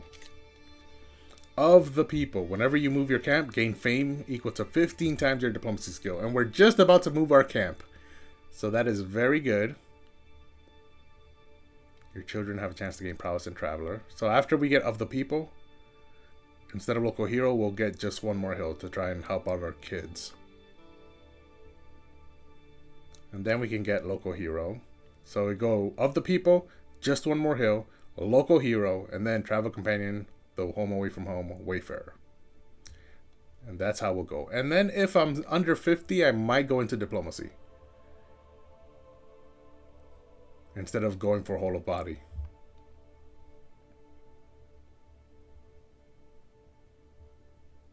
Yeah, because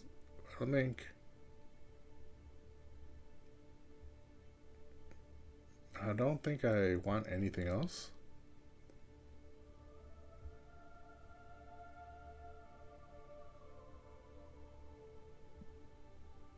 No, none of these. How about this over here? Oh, this one will help me monument expeditions, which I've never done before. And I would like to do it, but that requires 3 perks to get there. And the first 2 perks are kind of useless for me.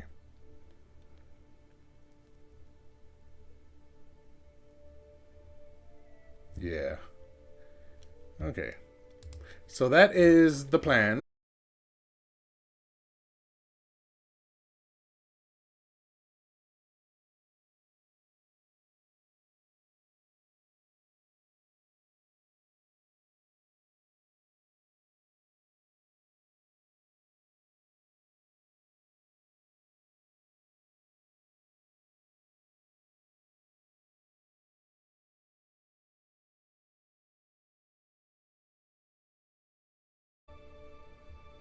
Okay.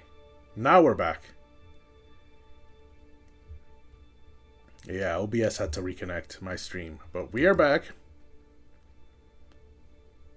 Let me refresh. The connection is still unstable, and the bit rate is in the red. I don't know what any of that means, but it sounds bad. Oh, bit rate is back in the green. Connection is excellent again. Okay. Yeah, so the only thing I did before the stream crashed was to get the perk of the people. And that was it. Now let's go back and continue our contract. There I go. Eager Explorer. We have found ourselves at last, I mean it didn't take that long, in the hills of Barony of Zetang, Ritis Pa Choden of Sepla's destination. Her name is Choden. She's from Sepla. Her title is Ritis Pa. I wasn't quite sure I'd make it, she gasps. But you've been a steady guide through every peril. Thank you. Your pay is well earned, and you must admit, Zetang is outstanding. I should head back to my camp. So it was an exceptional success. Yes, we got there in 30 days. Like, that was quick. And nothing happened.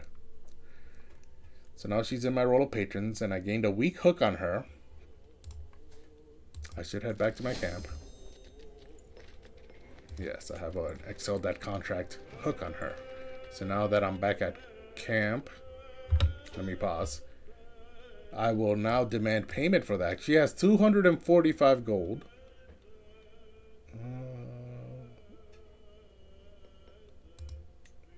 Demand payment. She pays me 15. Is that what the message says? Yes, 15 out of 15.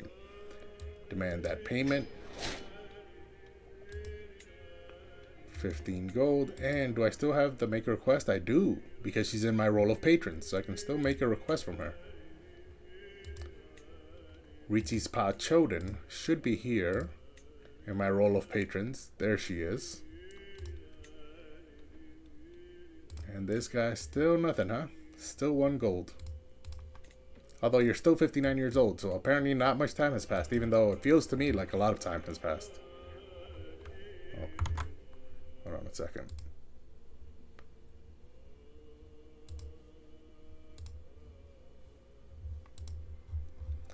Okay, and it did say I was back at camp, correct?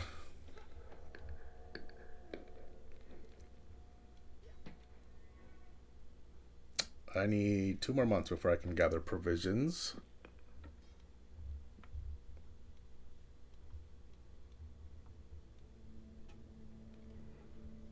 And now the question is, which one of these 2 contracts do I want to do? Whichever one I do, I'm probably going to have to move my camp with it. So the question is, where are they going? What are they doing and where are they doing it? That's going to have to be a decision for next time. I feel like this is a good spot to end it. Thank you everyone for watching. We will be back tomorrow.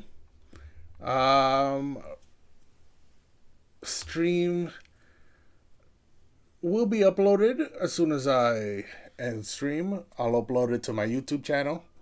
If you want to see any of my former playthroughs, you can check out my YouTube channel. Also my Instagram. I always post when I'm going live on my Instagram, my YouTube community tab, and also on my Twitter. My YouTube and Instagram, the handle is the same as my Twitch. It's at A Squared Gamer. I would appreciate a follow.